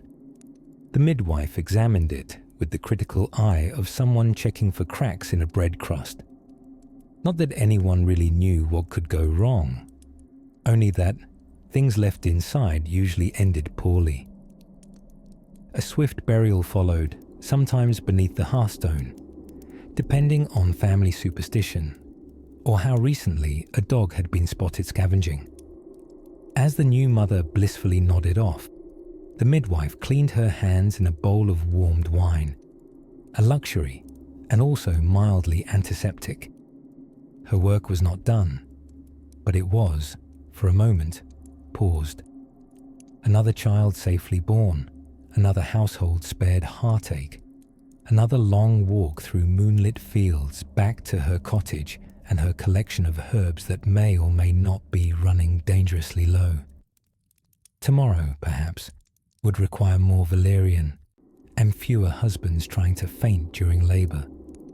But before that, she'd navigate a challenge just as daunting as childbirth itself, making sense of medieval laws surrounding midwives and something ominously called churching. But that tale, curious and quietly ridiculous, must wait until sunrise. It's late evening in a thatched cottage with smoke curling lazily through the hole where a chimney technically should be. By candlelight, our medieval midwife removes her head covering, not because anyone can see her hair and file a formal complaint, but because the baby didn't arrive on schedule, and her scalp itches like the gunk pit of a wool dye shop. She hasn't slept in 20 hours. There's no coffee, you see. No tea, no herbal pick-me-up more powerful than chewing on a random leaf and hoping it doesn't turn out to be the screaming kind. A faint groan comes from the birthing stool behind her, a three-legged wooden apparatus designed by someone who clearly thought comfort was a pagan sin. The labouring mother, drenched in sweat and possibly regret, clutches a rosary with knuckles so pale they might be preparing to lead a ghost rebellion. Our midwife gently wipes her brow with a linen scrap. Not sterilized, of course. Sterile wasn't invented yet. Neither were microscopes, hand sanitizer, or any understanding of why yelling at moldy bread might not cure an infection. But none of that matters now, because Gertrude, the cow, has wandered back into the house again. For reasons no one fully understands, including Gertrude. Yes, this is the third birth this week, where livestock decided to be moral support, or at least chew-cud menacingly in the corner. Rural medieval homes didn't so much exclude animals as gently invite them to participate in all domestic matters, because architecture mostly meant a set of walls you hoped wouldn't fall over every time the wind picked up. The midwife waves her hand, not at Gertrude, but at the invisible source of the next contraction, doing that odd gesture blend of Catholic prayer, folk ritual, and please let this child not be breech again. She's already used her one emergency candle, the one made from beeswax instead of fat, which smells like 3-week-old gravy when it burns. She regrets that decision now. The smell keeps making the pregnant woman gag. Outside, the village is silent apart from the faint tinkle of a lute being aggressively strummed by an apprentice bard who still believes he'll make it big someday. He won't, but we'll let him dream. Inside, our midwife begins humming, an old melody passed down from her grandmother, who claimed it soothed babies in the womb, or summoned hedgehogs. Either way, it produces results. The rhythmic hum combines with the creaking stool and the occasional moo of encouragement from Gertrude to create the rarest of things, a medieval lullaby. Time bends oddly within a birth. Outside, stars shift, and the moon grins like it knows something you don't. Inside, the midwife stretches her back with the delicate, bone-cracking elegance reserved for those who've crouched over a labouring woman for nearly a day. She reaches into her pouch, pulling out the essentials: a linen wrap for the newborn, a patch of dried lavender to ward off bad spirits, and a small wooden charm shaped like a fish, possibly for good luck, possibly because she forgot to take it out after market day. Its symbolism remains ambiguous but comforting. There's a stir, not a poetic stir, a literal one, The baby is properly positioning, and the mother lets out a sound not entirely unlike a feral badger being politely electrocuted. The midwife leans closer, her hand steady, worn and gentle, in a way that comes only from decades of bringing humans into the world using the same finesse required to unstick a honeypot from a squirrel's head. Then, without regal fanfare or the celestial soundtrack you might hear in a Renaissance painting, a child is born, wet, angry, and temporarily unimpressed by its new surroundings. The midwife makes no grand speech, no celebration, just a relieved breath and a quiet murmuring of blessings that blur together like watercolors in candlelight. She rubs the newborn vigorously with linen, lifts it expertly to inspect all necessary parts, then passes the squalling bundle to its mother, who manages a smile that could be mistaken for joy, or perhaps the sheer bliss that she can now lie down flat. Gertrude looks on with deep bovine disinterest. Our midwife tidies the area with rote familiarity. She burns a tuft of sage, wipes herself down with a rag that's seen better centuries, and mutters, thanks to any deity listening. She's been awake for so long the walls seem to breathe with her, but the work isn't over. It never is. As morning tickles the horizon with gold fingers, she gathers her things. Off in the distance, another cottage pulls at her memory, another expectant mother due soon. She sighs, adjusts her satchel, and nods goodbye to the new family. And just as her feet step into the dewy grass, the first rooster crows, not to mark the dawn, but more likely to remind everyone that sleep is a luxury, and midwives have none. Still, she walks with purpose, because what's waiting for her next isn't just another baby. It's twins. Probably. Maybe. She hopes not. But we'll see. The chicken had vanished. Again. Matilda, midwife of North Piddle. Yes, it's a real name. And no, that's not the funny part yet. Stood in the smoky glow of a tallow candle, squinting beneath the rafters of a thatched cottage, holding a birthing stool in one arm and a suspiciously damp satchel in the other. Her trained ears could already distinguish between the usual sighs of early labor and the unmistakable cluck of chaos. You see, in medieval childbirth, fowl weren't merely background ambience. Chickens, particularly black ones, were believed to dispel evil spirits and bad air, both of which were considered leading causes of, well, everything from headaches to stillbirths. Midwives like Matilda often requested that a live bird flutter about the birthing chamber, because nothing says safe delivery like poultry frantically knocking over icons of St. Margaret. Tonight's chicken had been especially difficult. As the labouring mother moaned from her straw-lined mattress, the designated protective hen made a mad dash into the larder, possibly in possession of a stolen onion. It was hard to tell. Matilda hadn't seen well in years, and her spectacles were made of ground horn and guesswork. Still, she soldiered on, stepping calmly over a misplaced chamber pot. She hummed softly, a lullaby made of muttered prayers and rhyming herbs. Motherwort and pennyroyal, fear not pain or mortal peril. Now, let's pause just a moment here, because you might be wondering how someone became a midwife in medieval times. A degree, accreditation, a helpful HR department, no such fripperies. Midwifery was passed down like your grand soup recipe, informally, orally, and with an occasional chicken. Midwives learned by watching, doing, and not fainting. They were rarely taught to read, but often taught to divine. No, not metaphorically. Matilda had once been asked to read omens in a cup of urine. The verdict, the mother-to-be was with child, and possibly also with goat, because things got murky in rural sanitation. Tonight's mother, Agnes, was groaning louder now. Matilda reached over, cradled her calloused hand, and tucked a warm stone beneath her back. Not for comfort, mind you. Just one of many interestingly hopeful comforts, about as effective as explaining income tax to a rooster. Now came the special part of the ritual.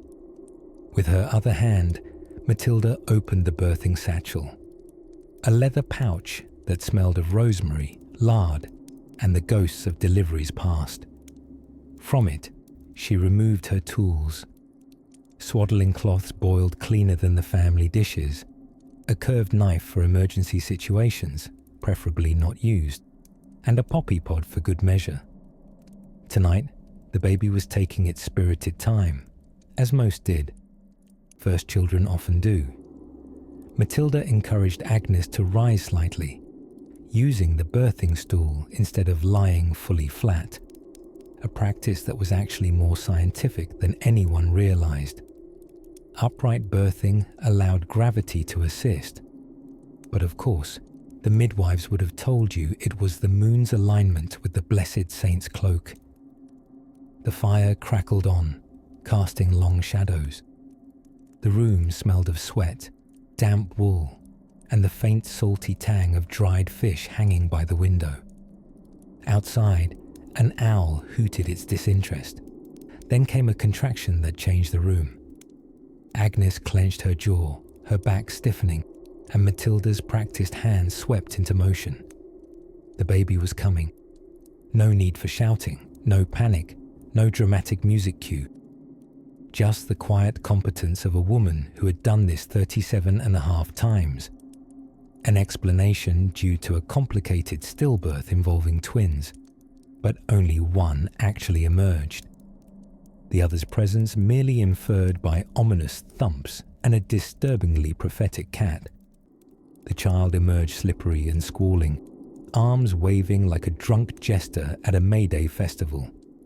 A girl with a mop of hair and defiant lungs. Matilda placed the infant upon the warmed cloth, gently rubbing her with salt and swaddling her as the firelight flickered. The mother wept silently, in gratitude, in exhaustion, in simple relief that she had survived what so many had not. And just then, the chicken returned, triumphant, onion in beak, like some oddly feathered cherub of agricultural nonsense. Matilda smiled softly. She pressed a whispered prayer into the baby's forehead and handed her to Agnes, wrapped tightly in linen stitched from a wedding night long forgotten. Then she tucked her tools back into the bag, wiped her hands, and reached for a small bottle of ale, the midwifely equivalent of a gold medal and a standing ovation. The night was wrapping itself into sleep. Beeswax candles burned lower, the fire gave one last pop of pine resin, and all was, for the moment, quiet. The next morning, she'd wake before the bells, saddle up a donkey with joint pain and a bad attitude, and trudge to the next village, because life and birth stopped for no one, not even for a hero with feathers and a guilty look. And elsewhere, in a manner not too far away, something curious was stirring. A man with ink-stained fingers was writing laws about women's bodies, without ever having met a midwife. By the time the candle stubs burned low in your smoky one-room cottage, and the last chicken stopped clucking suspiciously at the moon, you might have finally finished wrapping up your 5th delivery of the week, 3rd of the day. Your feet ached. Your apron was stained with substances best not named before bed. And yet, somewhere in the middle of it all, a skeptical mother-in-law was still eyeing you like you were a cat who walked across a wool loom. Congratulations, you're well on your way to becoming a medieval midwife, which is to say, you're on the verge of total collapse and everyone's blaming you for the weather. But don't worry, help is on the way. Help, of course, meaning spiritual intervention, because in the broader Middle Ages, the line between medicine and miracle was, how shall we put this, smudged, fuzzy, more like a wine-stained parchment scroll someone left in the rain. And alas, midwifery was not exempt from this. If a baby wouldn't turn, breathe, cry, or slip into the world without a dramatic pause, you, as the midwife, were expected to have certain, shall we say, connections. You weren't just a woman with some knowledge of the herbs and the spatial politics of the pelvis. You, dear sleepy listener, were a divine hotline. There were entire prayers dedicated to specific womb-related predicaments. One particularly popular choice, the obstetrical charm of St. Margaret of Antioch. St. Margaret, unofficial patron saint of complicated births, had a bit of a dramatic origin story. According to legend, which, to be fair, reads more like early medieval fan fiction, she was swallowed by a dragon, prayed from inside the dragon's belly, and then burst heroically out again. Like childbirth, except slightly less slimy and more dragony. Texts recounting her miraculous survival were copied onto parchment scrolls and carried into birthing chambers, or even soaked in water and fed to the labouring mother in some regions. Yes, you heard that right. Medieval holy water, with a hint of literary fibre. If you didn't have access to the Dragon Saint edition, there were always less appetizing options, like relics. A midwife might borrow a holy object, a splinter of a saint's femur, a toenail lovingly encased in silver, and place it beneath the bed. The idea being that holiness could rub off geographically, sort of like how sitting next to a scholar might help you absorb Latin through sheer proximity. But heaven forbid anything went wrong after all that ritual. If a delivery turned sour, if the baby never cried, or the mother never opened her eyes again, the same family that clutched their relics and whispered their prayers might suddenly look at you as though you were hiding horns beneath your wimple. Midwives were admired, feared, respected, suspected, because while the church relied on midwives to perform essential religious rites, like baptizing infants who seemed dangerously close to not making it, they also kept the midwives at arm's trembling length. Grow too popular, become too successful at your craft, and certain people started muttering phrases like witch with just enough plausible deniability. Some midwives did baptize babies in emergencies, which made them liturgically significant, but others were accused of baptizing the wrong way, or, worse still, of stealing the baby's soul for unknown purposes, which sounds dramatic until you consider that this was also an era in which people believed milk could vanish from cows because an old woman looked at them funny. Of course, many of these superstitions weren't just spiritual, they were social. In a male-dominated world, midwives upset the power balance. They had knowledge, they had skills, they had a totally unique access to a day in the life and limb of pretty much every woman in town. That kind of influence, no matter how practical, was always going to make the powers that be a teensy bit nervous. But midwives had their own answers to judgment. They were discreet, resourceful, and above all, clever with their reputations. As much as they might carry blessed relics in their satchels, they also carried a quiet kind of authority, hardened by long nights and louder labours. So as the oil lamp flickers low and the barn cat curls itself near your hearth, we pause here, our hands unclenched from the imaginary bundle, the air scented with fennel, and the world quieted in post-prayer calm. After all, tomorrow brings another mother, another mystery, and another very old whisper about herbs that just might work, if you say the right words. By twilight's tender hush, let us drift back once more into the soft lantern glow of a medieval birthing chamber, where the scent of rosemary masks, less poetic aromas, and the cries of newborns echo through timbered walls. Tonight, we find our sleepy selves beside a midwife known simply as Hewlin of Applecross, a woman of wiry wit and the sort of weathered face that spells both comfort and caution. She has delivered more babies than the local priest has muttered Amen. And rumour has it, she once midwifed triplets while calmly directing a neighbour on how to uncork a goat. But before the infants came tumbling into her world, there was a more clandestine task expected of midwives, one that opened doors both literal and eerie. Yes, dear listener, we speak tonight of the less mentioned, occasionally whispered duty of the medieval midwife, acting as an unofficial truth detector and wombish investigator in matters of suspected witchcraft, illegitimate birth, and oaths sworn on shaky ground. You see, few professions in medieval Europe orbited quite so many hotly whispered corners of life as that of the midwife, because who better to know whether a woman was truly pregnant, or whether the child seemed born of natural means, or heaven forbid, if the child bore a mysterious call or mark that village folklore might brand a devil's sign. It was not uncommon in some regions, especially after the 13th century, for midwives to be subtly pressed into the role of testimony givers for ecclesiastical courts.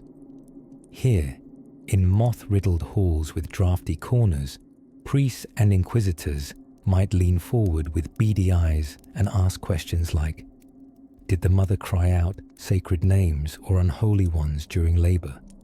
Or was there any sign of the child's unnatural nature? As though your average medieval newborn wasn't already the colour of a small beet and the smell of boiled cabbage. Often, these women were tasked with verifying a woman's virtue, or lack thereof. Much as one might not want to be part of such things, a midwife might be called upon to examine a bride on her wedding night to confirm virginity. And here, we pause for a soothing sip of historical irony. Because medieval people, for all their love of complicated relics and courtly poems, had a wildly inaccurate understanding of anatomy.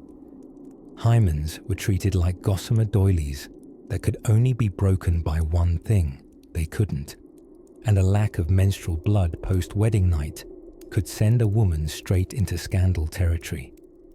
And who was called in to verify or deny this bloodless tragedy? Why, the village midwife, of course.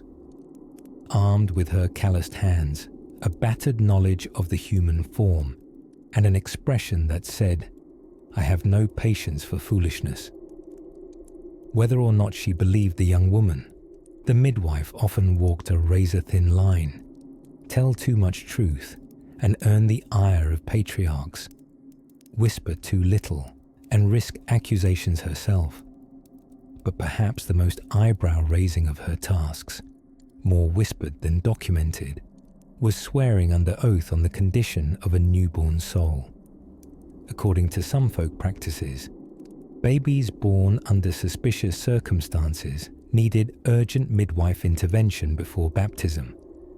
Midwives might even perform a sort of emergency mini-baptism at the moment of birth, whispering sacred words in fevers of concern that the infant might not live long enough to receive official rites from the priest.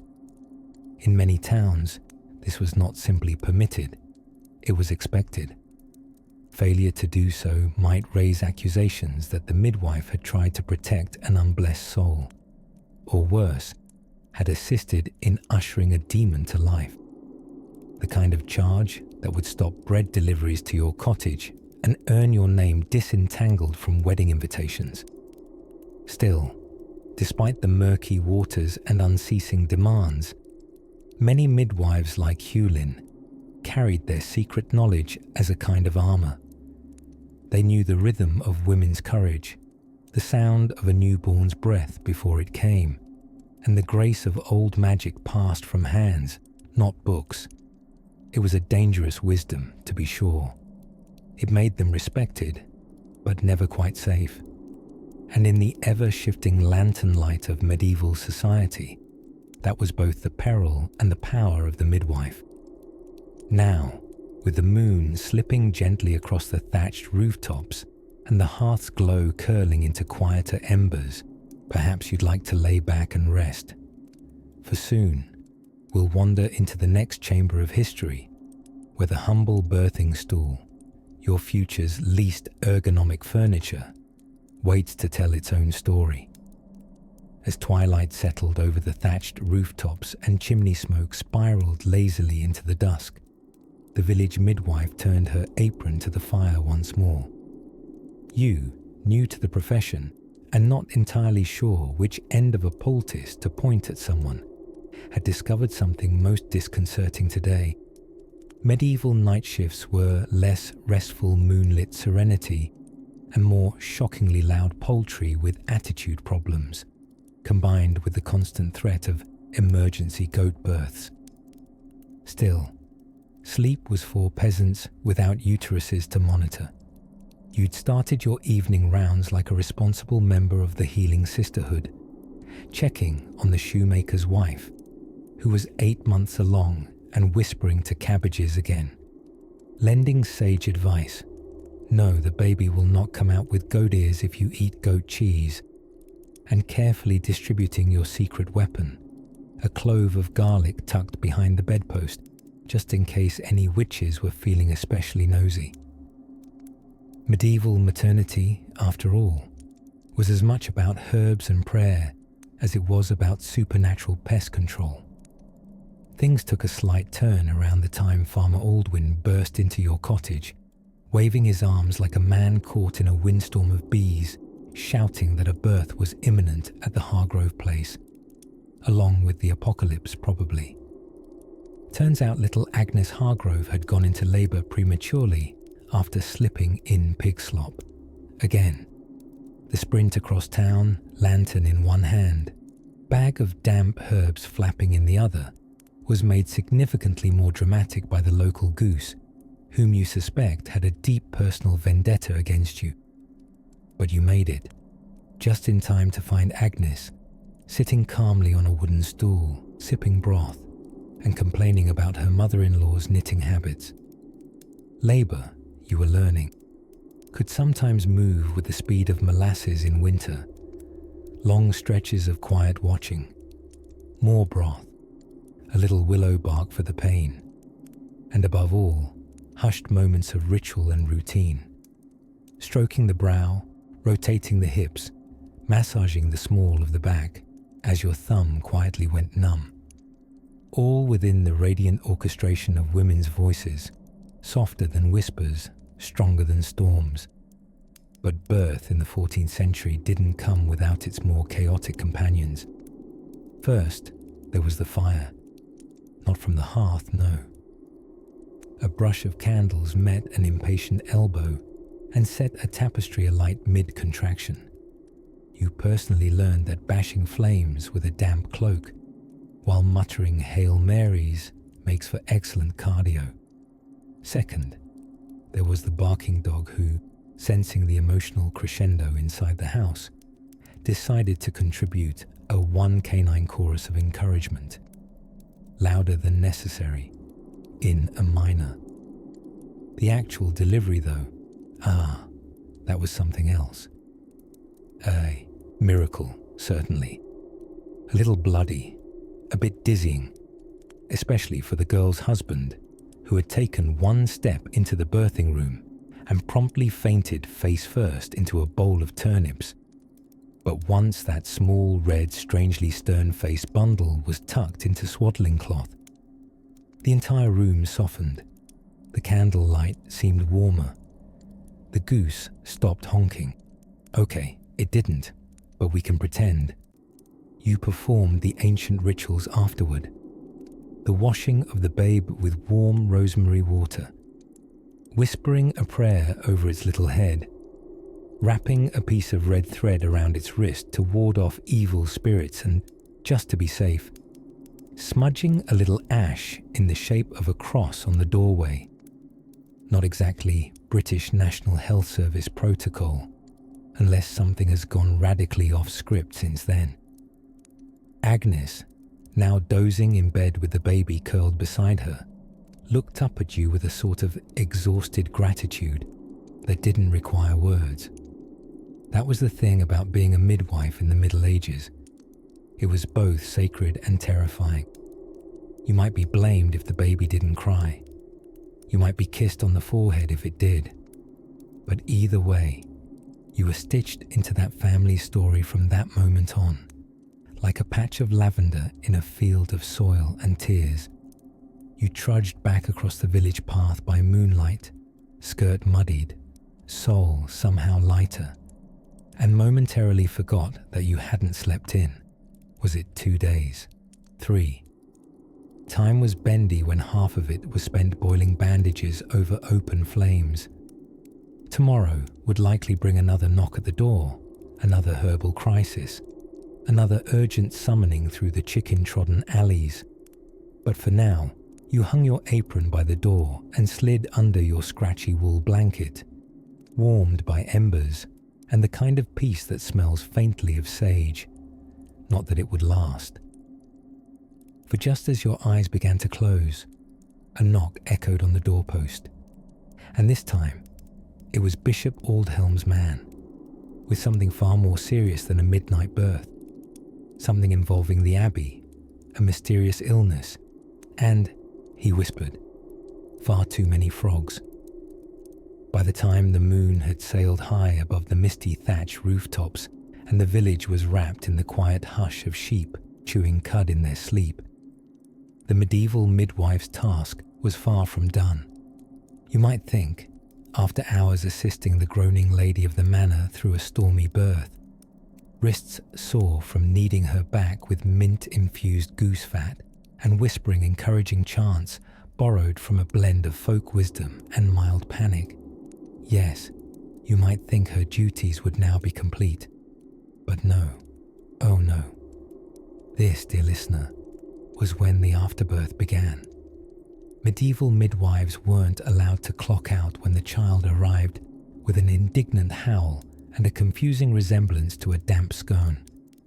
There was the placenta to manage, and it was treated not as an unsavory after effect, but sometimes as a sacred offering. In parts of England and beyond, the term cleansing wasn't just poetic. The midwife had to ensure the womb had relinquished all it should, without the benefit of ultrasound, latex gloves, or even, shall we say, adequate lighting. Torchlight is wonderfully atmospheric for ghost stories, not for rooting around in internal organs with a sharpened spoon. Still, our midwife would persevere. Once the mother had vaguely survived childbirth, the next task was to dispose of the placenta, a process surrounded by ceremony, not sanitation. Sometimes it was buried near threshold stones to protect the home, sometimes burned to ward off witches. In one rather unsettling account from 15th century France, it was salted, wrapped in cloth, and tucked under the marriage bed like a particularly haunting roast. And while we're on the subject of haunting, they fully believed birth could release not just children, but spirits, energies, or depending on your theology, miniature devils prone to fascination with the unbaptized. That's why medieval midwives had to perform metaphysical crowd control, drawing crosses in the air, chanting in Latin, occasionally clanging spoons together to frighten away demons, mice, or suspiciously idle husbands. It was a multitasking masterpiece, part nurse, part chaplain, part percussionist. And then came the recording of the birth. But don't picture birth certificates and inkwells. Instead, imagine a midwife memorizing the moment, down to the flickering flame that marked the hour, and perhaps scribing it clumsily into a parish record later, if she was lucky enough to be literate. Many weren't. So she'd tell the priest the details, who would nod sagely and inscribe, in looping ecclesiastical Latin, item, feminam peperit sub luna plena, come winds from the east, et suspicious chicken behaviour. The baptism had to be handled within hours, often by the midwife herself, especially if the newborn looked pale or too quiet. Imagine the midwife gently scooping rainwater into a wooden bowl, whispering practiced Latin phrases, moistening the baby's head with trembling fingers. The ceremony was sacred, yes, and also insurance against original sin, an alarming theological concept to hang over a creature the size of a turnip. And while she soothed the mother and swaddled the baby, she'd already be thinking of her next visit, a follow-up to ensure the lying-in period was progressing correctly. Lying-in sounded restful, but often meant being stuck indoors for 40 days, with a diet loosely based on porridge and superstition. Midwives would check the lochia, assess the milk flow, and recommend warming teas, usually including ingredients only identifiable to time travelers or herbalists with strong opinions. And then, there were the feud cleanups. You see, births were social events, and not always peaceful ones. Family rivalries, mother-in-law critiques, and occasional accusations of witchcraft could brew around the birthing bed like a cauldron without a lid. If the baby was born wrong, a limp limb, a lazy eye, or heavens forbid, red hair, rumours of curses would spark faster than you could say midwifery malpractice. Sometimes the midwife herself took the blame. Bad crop that year, miscarriage in the village over, clearly connected, clearly her fault, naturally. So not only did she manage bodily fluids and spiritual safeguarding, but also public relations. You think being a teenage influencer is stressful? Try maintaining your reputation as a midwife in a town that believes sneezing during a baptism means you're possessed. And yet, she'd rise again the next day, ribboned hair tucked beneath a linen coif, herbs drying in her pockets, hands already sticky with knowledge and soot. She would go where she was needed, which was, more often than one might wish, just about everywhere. As the village exhaled into slumber and the stars leaned closer to examine the wattle and daub homes, our midwife tucked the fire under ashes and finally closed her eyes. Of course, the night was still young, and the wind had begun to howl in a way that suggested either wolves or twins. Soft torchlight flickers along the uneven walls as we move gently through the corridors of another medieval curiosity, one that's small, unassuming, and smells faintly of dried lavender and questionable hygiene. Welcome, dear dreamer, to the medieval apothecary corner, or what passed for one. It's where midwives, in addition to aiding squalling infants into the world, moonlighted as herbalists, potion peddlers, and informal pharmacists with a talent for whispering plant names as if they were incantations. You might imagine a bustling laboratory, something that looks a bit like Hogwarts if it lost funding. Instead, picture a cramped timber cottage with shelves sagging under bundles of dried herbs, mysterious powders in poorly labelled pots, and maybe one unfortunate chicken who wandered in and now refuses to leave.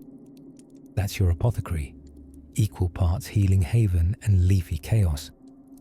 Midwives needed all of this. Every dried root, every suspiciously slimy poultice, perhaps even the chicken, for the sheer gamble that was childbirth. Hospitals were reserved for monks, nuns, and people actively trying to die in there. The home birth was par for the course, and your local midwife was expected to haul her herb satchel into thatch-roofed homes and perform miracles with little more than mugwort, meadowsweet, and sheer audacity. Now, mugwort, oh mugwort, sounds like a character from an off-brand Tolkien novel, but was in fact a favourite of medieval midwifery. Used to stimulate menstruation, ease cramps, and supposedly hasten labour, mugwort was applied in teas, smoked in pipes, or worn in bunches like a rather rustic corsage. No one knew exactly how or why it worked, but it smelled nice and probably didn't actively kill people, which, in medieval pharmacology, was glowing praise. One of the more curious elements in the midwife's arsenal was soot from a chimney. Yes, actual soot, scraped delicately with a butter knife from the hearth and mixed with honey or lard, depending on whether you wanted your potion to be more dessert-like or punishingly greasy. Soot was thought to have protective qualities against evil eye, bad spirits, and nosy in-laws. Did it cure infections? Not remotely. But remember, belief moved mountains back then. And sometimes it distracted long enough for natural recovery to kick in. Speaking of belief, there's valerian root, beneficial today as a sleep aid, but back in the olden lullaby lanes, it was administered to calm frayed nerves during labour. It was doled out to anxious mothers and probably to trembling midwives as well, dried, boiled, chewed, or just waved under a nose like a medieval essential oil diffuser. The most exciting part? If you mashed enough of it, your entire apothecary began to smell like sweaty feet laced with nutmeg and poor choices. And no herbal corner would be complete without a bit of mandrake, a root rumoured to scream when pulled from the ground.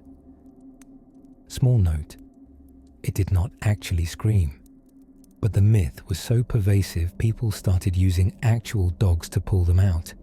We're not joking. The midwife might not use mandrake for labour unless she had a noble client with lavish tastes and an impressive immune system. But it was the show pony of the medicinal world. Even if it didn't do much, just having it on the shelf made you look like you graduated from the Oxford School of Witchy Vibes. Of course, not every substance was as benign as chamomile and fennel. Pity the poor woman whose labour was slow, whose midwife desperate, and whose remedies ventured into the world of opiates and mercury.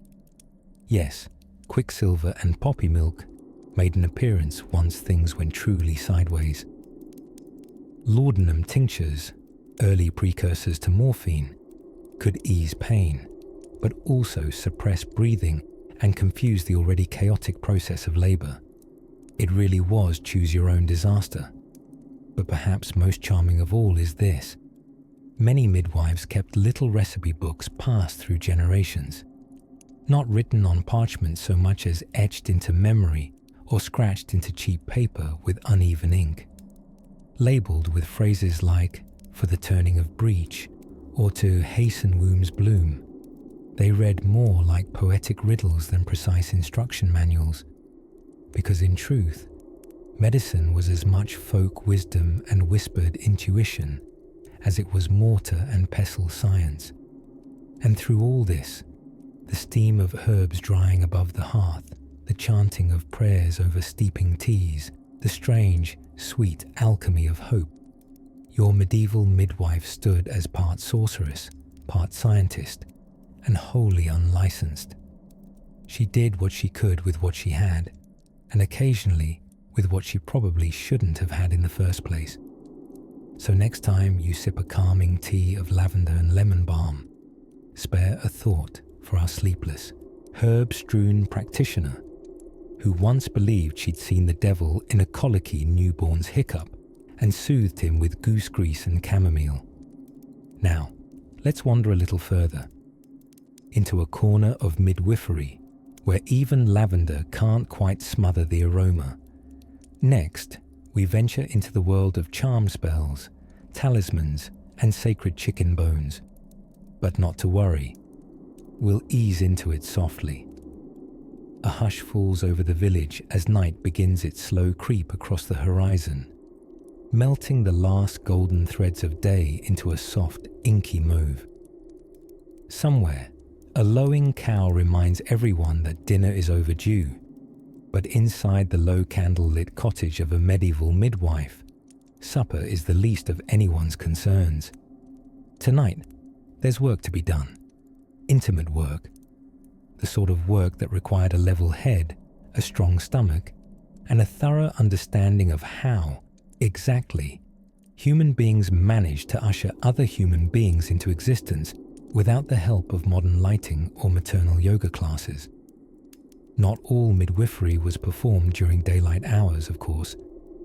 Babies, as we know, do not consult their local sundial before deciding to arrive.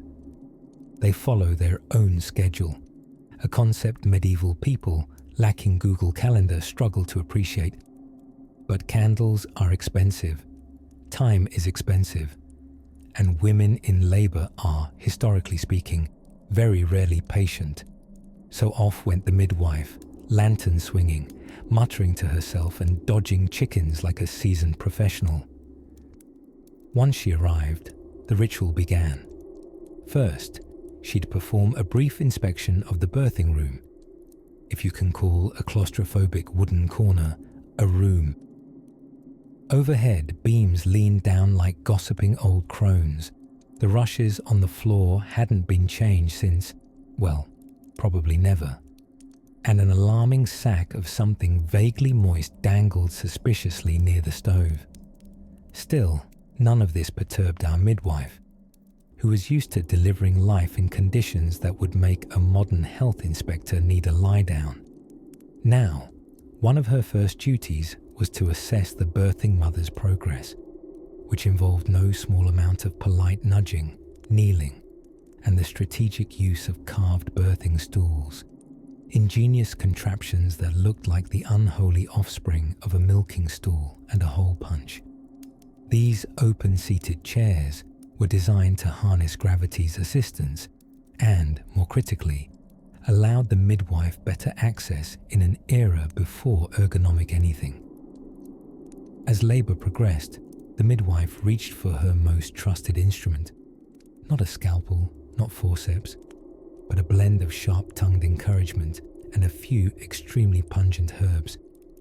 You see, midwives often concocted stews of sage, pennyroyal, and rue to calm mothers and cleanse spaces.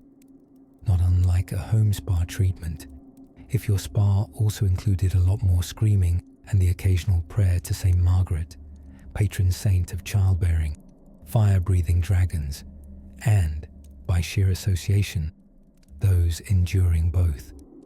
The midwife might murmur words under her breath, not spells, mind you, because that could get her burned at the stake faster than you can say witch trial, but prayers woven together with hints of old Anglo-Saxon charms. These incantation lights were hummed and whispered, comfort for both the mother and the midwife herself, as much superstition as soul insurance. By the glow of beeswax candles, she monitored every change. She read signs in the mother's breath, in the color of her cheeks, and in the way her arms clutched at the sheets. And if complications arose, which they often did, in a world without surgical teams or epidurals, the midwife had to rely entirely on intuition, supportive hands, and perhaps a tablespoon of wine, theoretically for the laboring woman, but often for herself. And lest you think this job was all medicinal heroism, it's important to remember that midwives were also de facto scribes, record keepers, and occasionally negotiators. The neighbors might argue about the precise hour of birth for astrological charts, which was no small matter when your family's future could hinge on Mercury being in a slightly more favorable mood. If the baby insisted on arriving feet first, again, our midwife did her best, knowing full well that a breech birth was often serious, sometimes fatal, and always a test of her skills and sanity. But despite every challenge, the midwife always came back, night after night, birth after birth, stitching women back to life with wool-threaded needles and gentler hands than anyone ever gave her credit for. She carried herbs in her pockets, stories in her bones, and perhaps, tucked into the folds of her cloak, just the faintest scent of lavender, always there, even beneath the chaos. As dawn stretched its limbs and began to warm the edges of the thatched village rooftops, our midwife might finally step outside, her job complete for the moment. Not for long, of course. There was always another knock at the door, another belly growing impatient. Next, perhaps, we'll take a curious peek at just what those medieval women thought midwives really did behind closed doors. Spoiler, not all of it was childbirth. If by some ill-advised twist of fate, you were a medieval midwife attending an emergency birth just after dusk, you might have found yourself stumbling over the family dog in the candlelit chaos, greeted by a chorus of muffled screams, suspicious glances, and the deeply disconcerting sight of someone boiling linens for reasons no one could fully explain. The truth is, even under the best of circumstances, childbirth in medieval Europe was a bit like fishing blindfolded while being yelled at by your in-laws. It was a sacred event, wrapped in mystery and the faint smell of rosemary and burnt feathers. Midwives were the captains of this rather stormy ship, steering both mother and babe through stormy waters, armed with little more than willow bark, firm instructions, and a deep, ancestral knowledge passed by word of mouth, sometimes by candlelight, sometimes illicitly, and always with a strong dash of superstition. By the 14th century, skilled midwives were often respected, even revered, within their communities, assuming, of course, they hadn't accidentally angered the local clergy, or worse, delivered a baby with a birthmark in the vague shape of a goat, in which case, unfortunately, the gratitude of the townspeople could dissipate rather quickly, sometimes into a cloud of accusations involving witches, bats, and moonlight rituals that no one had quite seen, but everyone was definitely sure had happened. But let's gently set aside the slightly terrifying threat of accusations and instead float closer to the quieter, dreamier corners of a midwife's world. Imagine tiptoeing through medieval England and you find yourself in a stone-walled cottage. Cool, packed with the scent of dried lavender and beeswax. The fire crackles low as a young mother groans into a wooden birthing chair. No, not a bed, mind you, but a sturdy-looking contraption designed specifically for letting gravity do some of the work. Beside her, the midwife moves like a shadow, calm and precise, humming something low, perhaps a hymn or an herbalist chant whispered from her grandmother's lips long ago. She checks the mother's pulse by feeling her forehead, a surprisingly effective method when thermometers are strictly for the alchemists and astronomers. Now, you might be wondering, amid all of this rustic reassurance, what tools did our gentle heroine have at her disposal?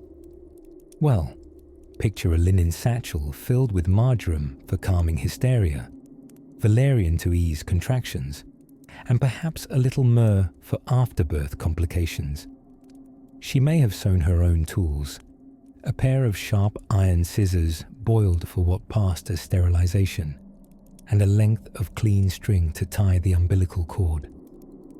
Sanitization was rudimentary, yes, but not entirely absent. The midwives had their own logic, and often it was surprisingly effective. However, her most vital tools were not those she carried in her pouch, but those she housed in her head and heart, a sharp memory of birth lore, a keen eye for fetal position, and an unwavering presence amidst chaos.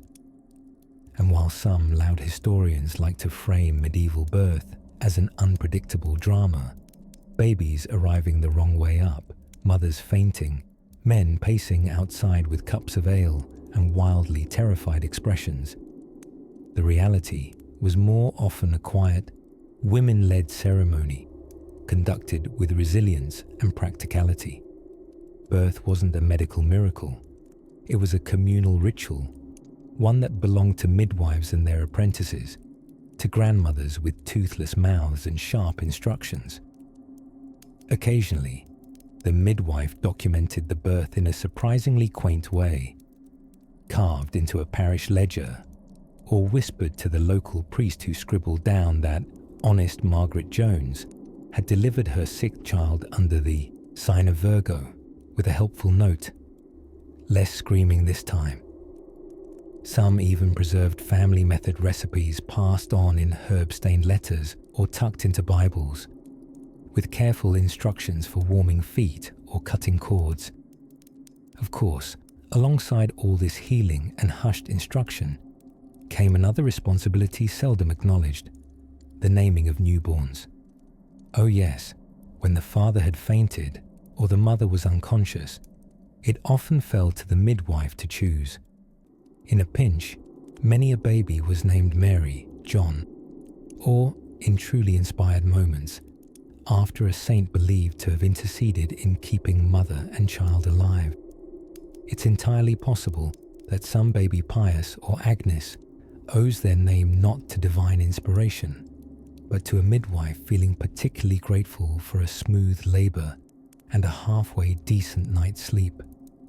So while it's easy to romanticize the figure of the medieval midwife, cloak trailing, incense burning, prayers murmured over warm water bowls, her world was one of both grit and grace. She walked the line between life and death daily, not for praise or salary, but for the quiet honor of ushering one soul into the world, and on occasion, comforting another as it left. And sometimes, she did both in the same room. But, there's another side to this tale yet. The curious case of what happened when men decided to put on gloves and join the birthing room, backed by academic authority, high-flying Latin, and absolutely no hands-on experience. We'll tiptoe toward that in just a moment. As twilight touched the thatched rooftops and candlelight blinked awake in tiny cottage windows, the medieval midwife prepared for what we might call her rounds, though they lacked the sparkle of hospital beepers or nap-friendly nurse lounges. Instead, her night was filled with steep hilltops, superstitious neighbours, and an arsenal of questionable herbal poultices stuffed into a satchel that smelled vaguely of dried mint and goat. Tonight, she trod carefully through ankle-deep mud, her wooden pattens clacking with each step, like a misplaced percussionist haunting the village lanes. A late spring chill wound through the hedges and tugged at her woolen cloak, but she pressed on. Expectant mothers didn't care much for weather patterns or curfews. In her pouch, rattling gently with each jostle, were the tools of her revered and slightly feared trade: dried yarrow to still the bleeding, raspberry leaf for strengthening contractions, a bit of sheep's wool to stanch the more dramatic moments, and, because one must hope for miracles, a splinter of St. Margaret's relic borrowed from the church's locked reliquary. Margaret, after all, had the heavenly resume of being swallowed by a dragon and surviving, a metaphor that felt deeply relatable to any woman who'd squeezed a baby into the world without modern pain meds. Now, let's take a moment to consider hygiene, or perhaps briefly mourn its absence. Hand washing wasn't entirely unknown, but the idea of gloves, sterilized instruments, or the words, "let's sanitize that," were still several centuries away. Instead, cleanliness often meant a quick wipe of the fingers on a rough apron and a shot of ale to calm the nerves, or cleanse the soul, whichever felt more pressing. Amazingly, many mothers did survive these perilous deliveries, but alas, many did not. You see, childbirth in the medieval era was a matter of grit, guesswork, and prayer. Lots and lots of prayer. When she arrived at the modest birthing hut, a one-room affair filled with dried herbs swinging like wind chimes from the rafters, The air was heavy. A husband hovered awkwardly just outside the door, holding a bucket of water and a face full of panic, which is to say, not much has changed in that department. Inside, the labouring woman was already drenched in sweat and gripping the birthing stool. Yes, the birthing stool. That three-legged wonder with an open front that allowed gravity to act as an unwitting medical assistant. There were no heart monitors, no epidurals, not even a suggestion of lying down sweetly with a cold compress and clutching your partner's hand. No childbirth in this era was raw, upright, and accompanied by chants from the midwife and the carefully whispered encouragement of neighbours, sometimes referred to as gossipers, because old words are endlessly delightful.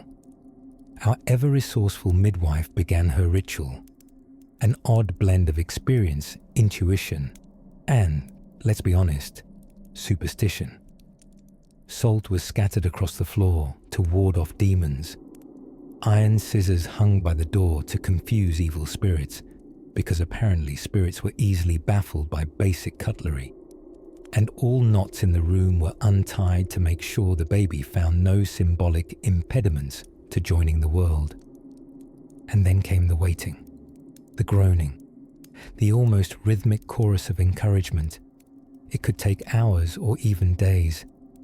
The midwife, her sleeves rolled, whispered old wives' prayers in Latin-like murmurs, gently massaging the mother's back and monitoring the rhythm of labour with eyes trained by years, not textbooks. Finally, the moment arrived, the crowning event, in every sense. A slippery, squalling baby emerged into the world, glistening and alive. There was no sterile basin to place it in, no rotating team of paediatric specialists. There was just the midwife's steady hands, her linen cloths, and her absolute familiarity with triage at its rawest. She cleaned the infant with warm water infused with lavender. She spoke blessings, tied the cord with thread soaked in vinegar, and made sure the mother, shaking but alive, sipped from a mug of hot ale mixed with honey and thyme. That was the postpartum plan. Rest, warmth, and something fermented. Outside, church bells tolled the hour past midnight. The husband peeked in, pale from anticipation and from not having the faintest notion of what to do until told. The midwife handed him the newborn, smug in the way only someone who had held life in one hand and death in the other could be. She would not rest yet. Another birth loomed in the next village, but for this quiet, glowing moment, the room was safe. The baby cooed. The mother rested, and the midwife simply sat by the hearth, hands in her lap, waiting for the kettle to boil. And so, in this haze of herb smoke and murmured benedictions, we float onward toward the final turn in our journey. And now, as candlelight flickers softly across the worn wooden floorboards of our imagination, we arrive, quietly, gracefully, and perhaps a bit drowsily, at the end of our medieval midwife's moonlit path. You've stood in her shoes, cracked leather, worn but sturdy. You've clutched her herbal sachets, learned her prayers whispered over steaming poultices, and even shaken your dream self awake during the part about leeches.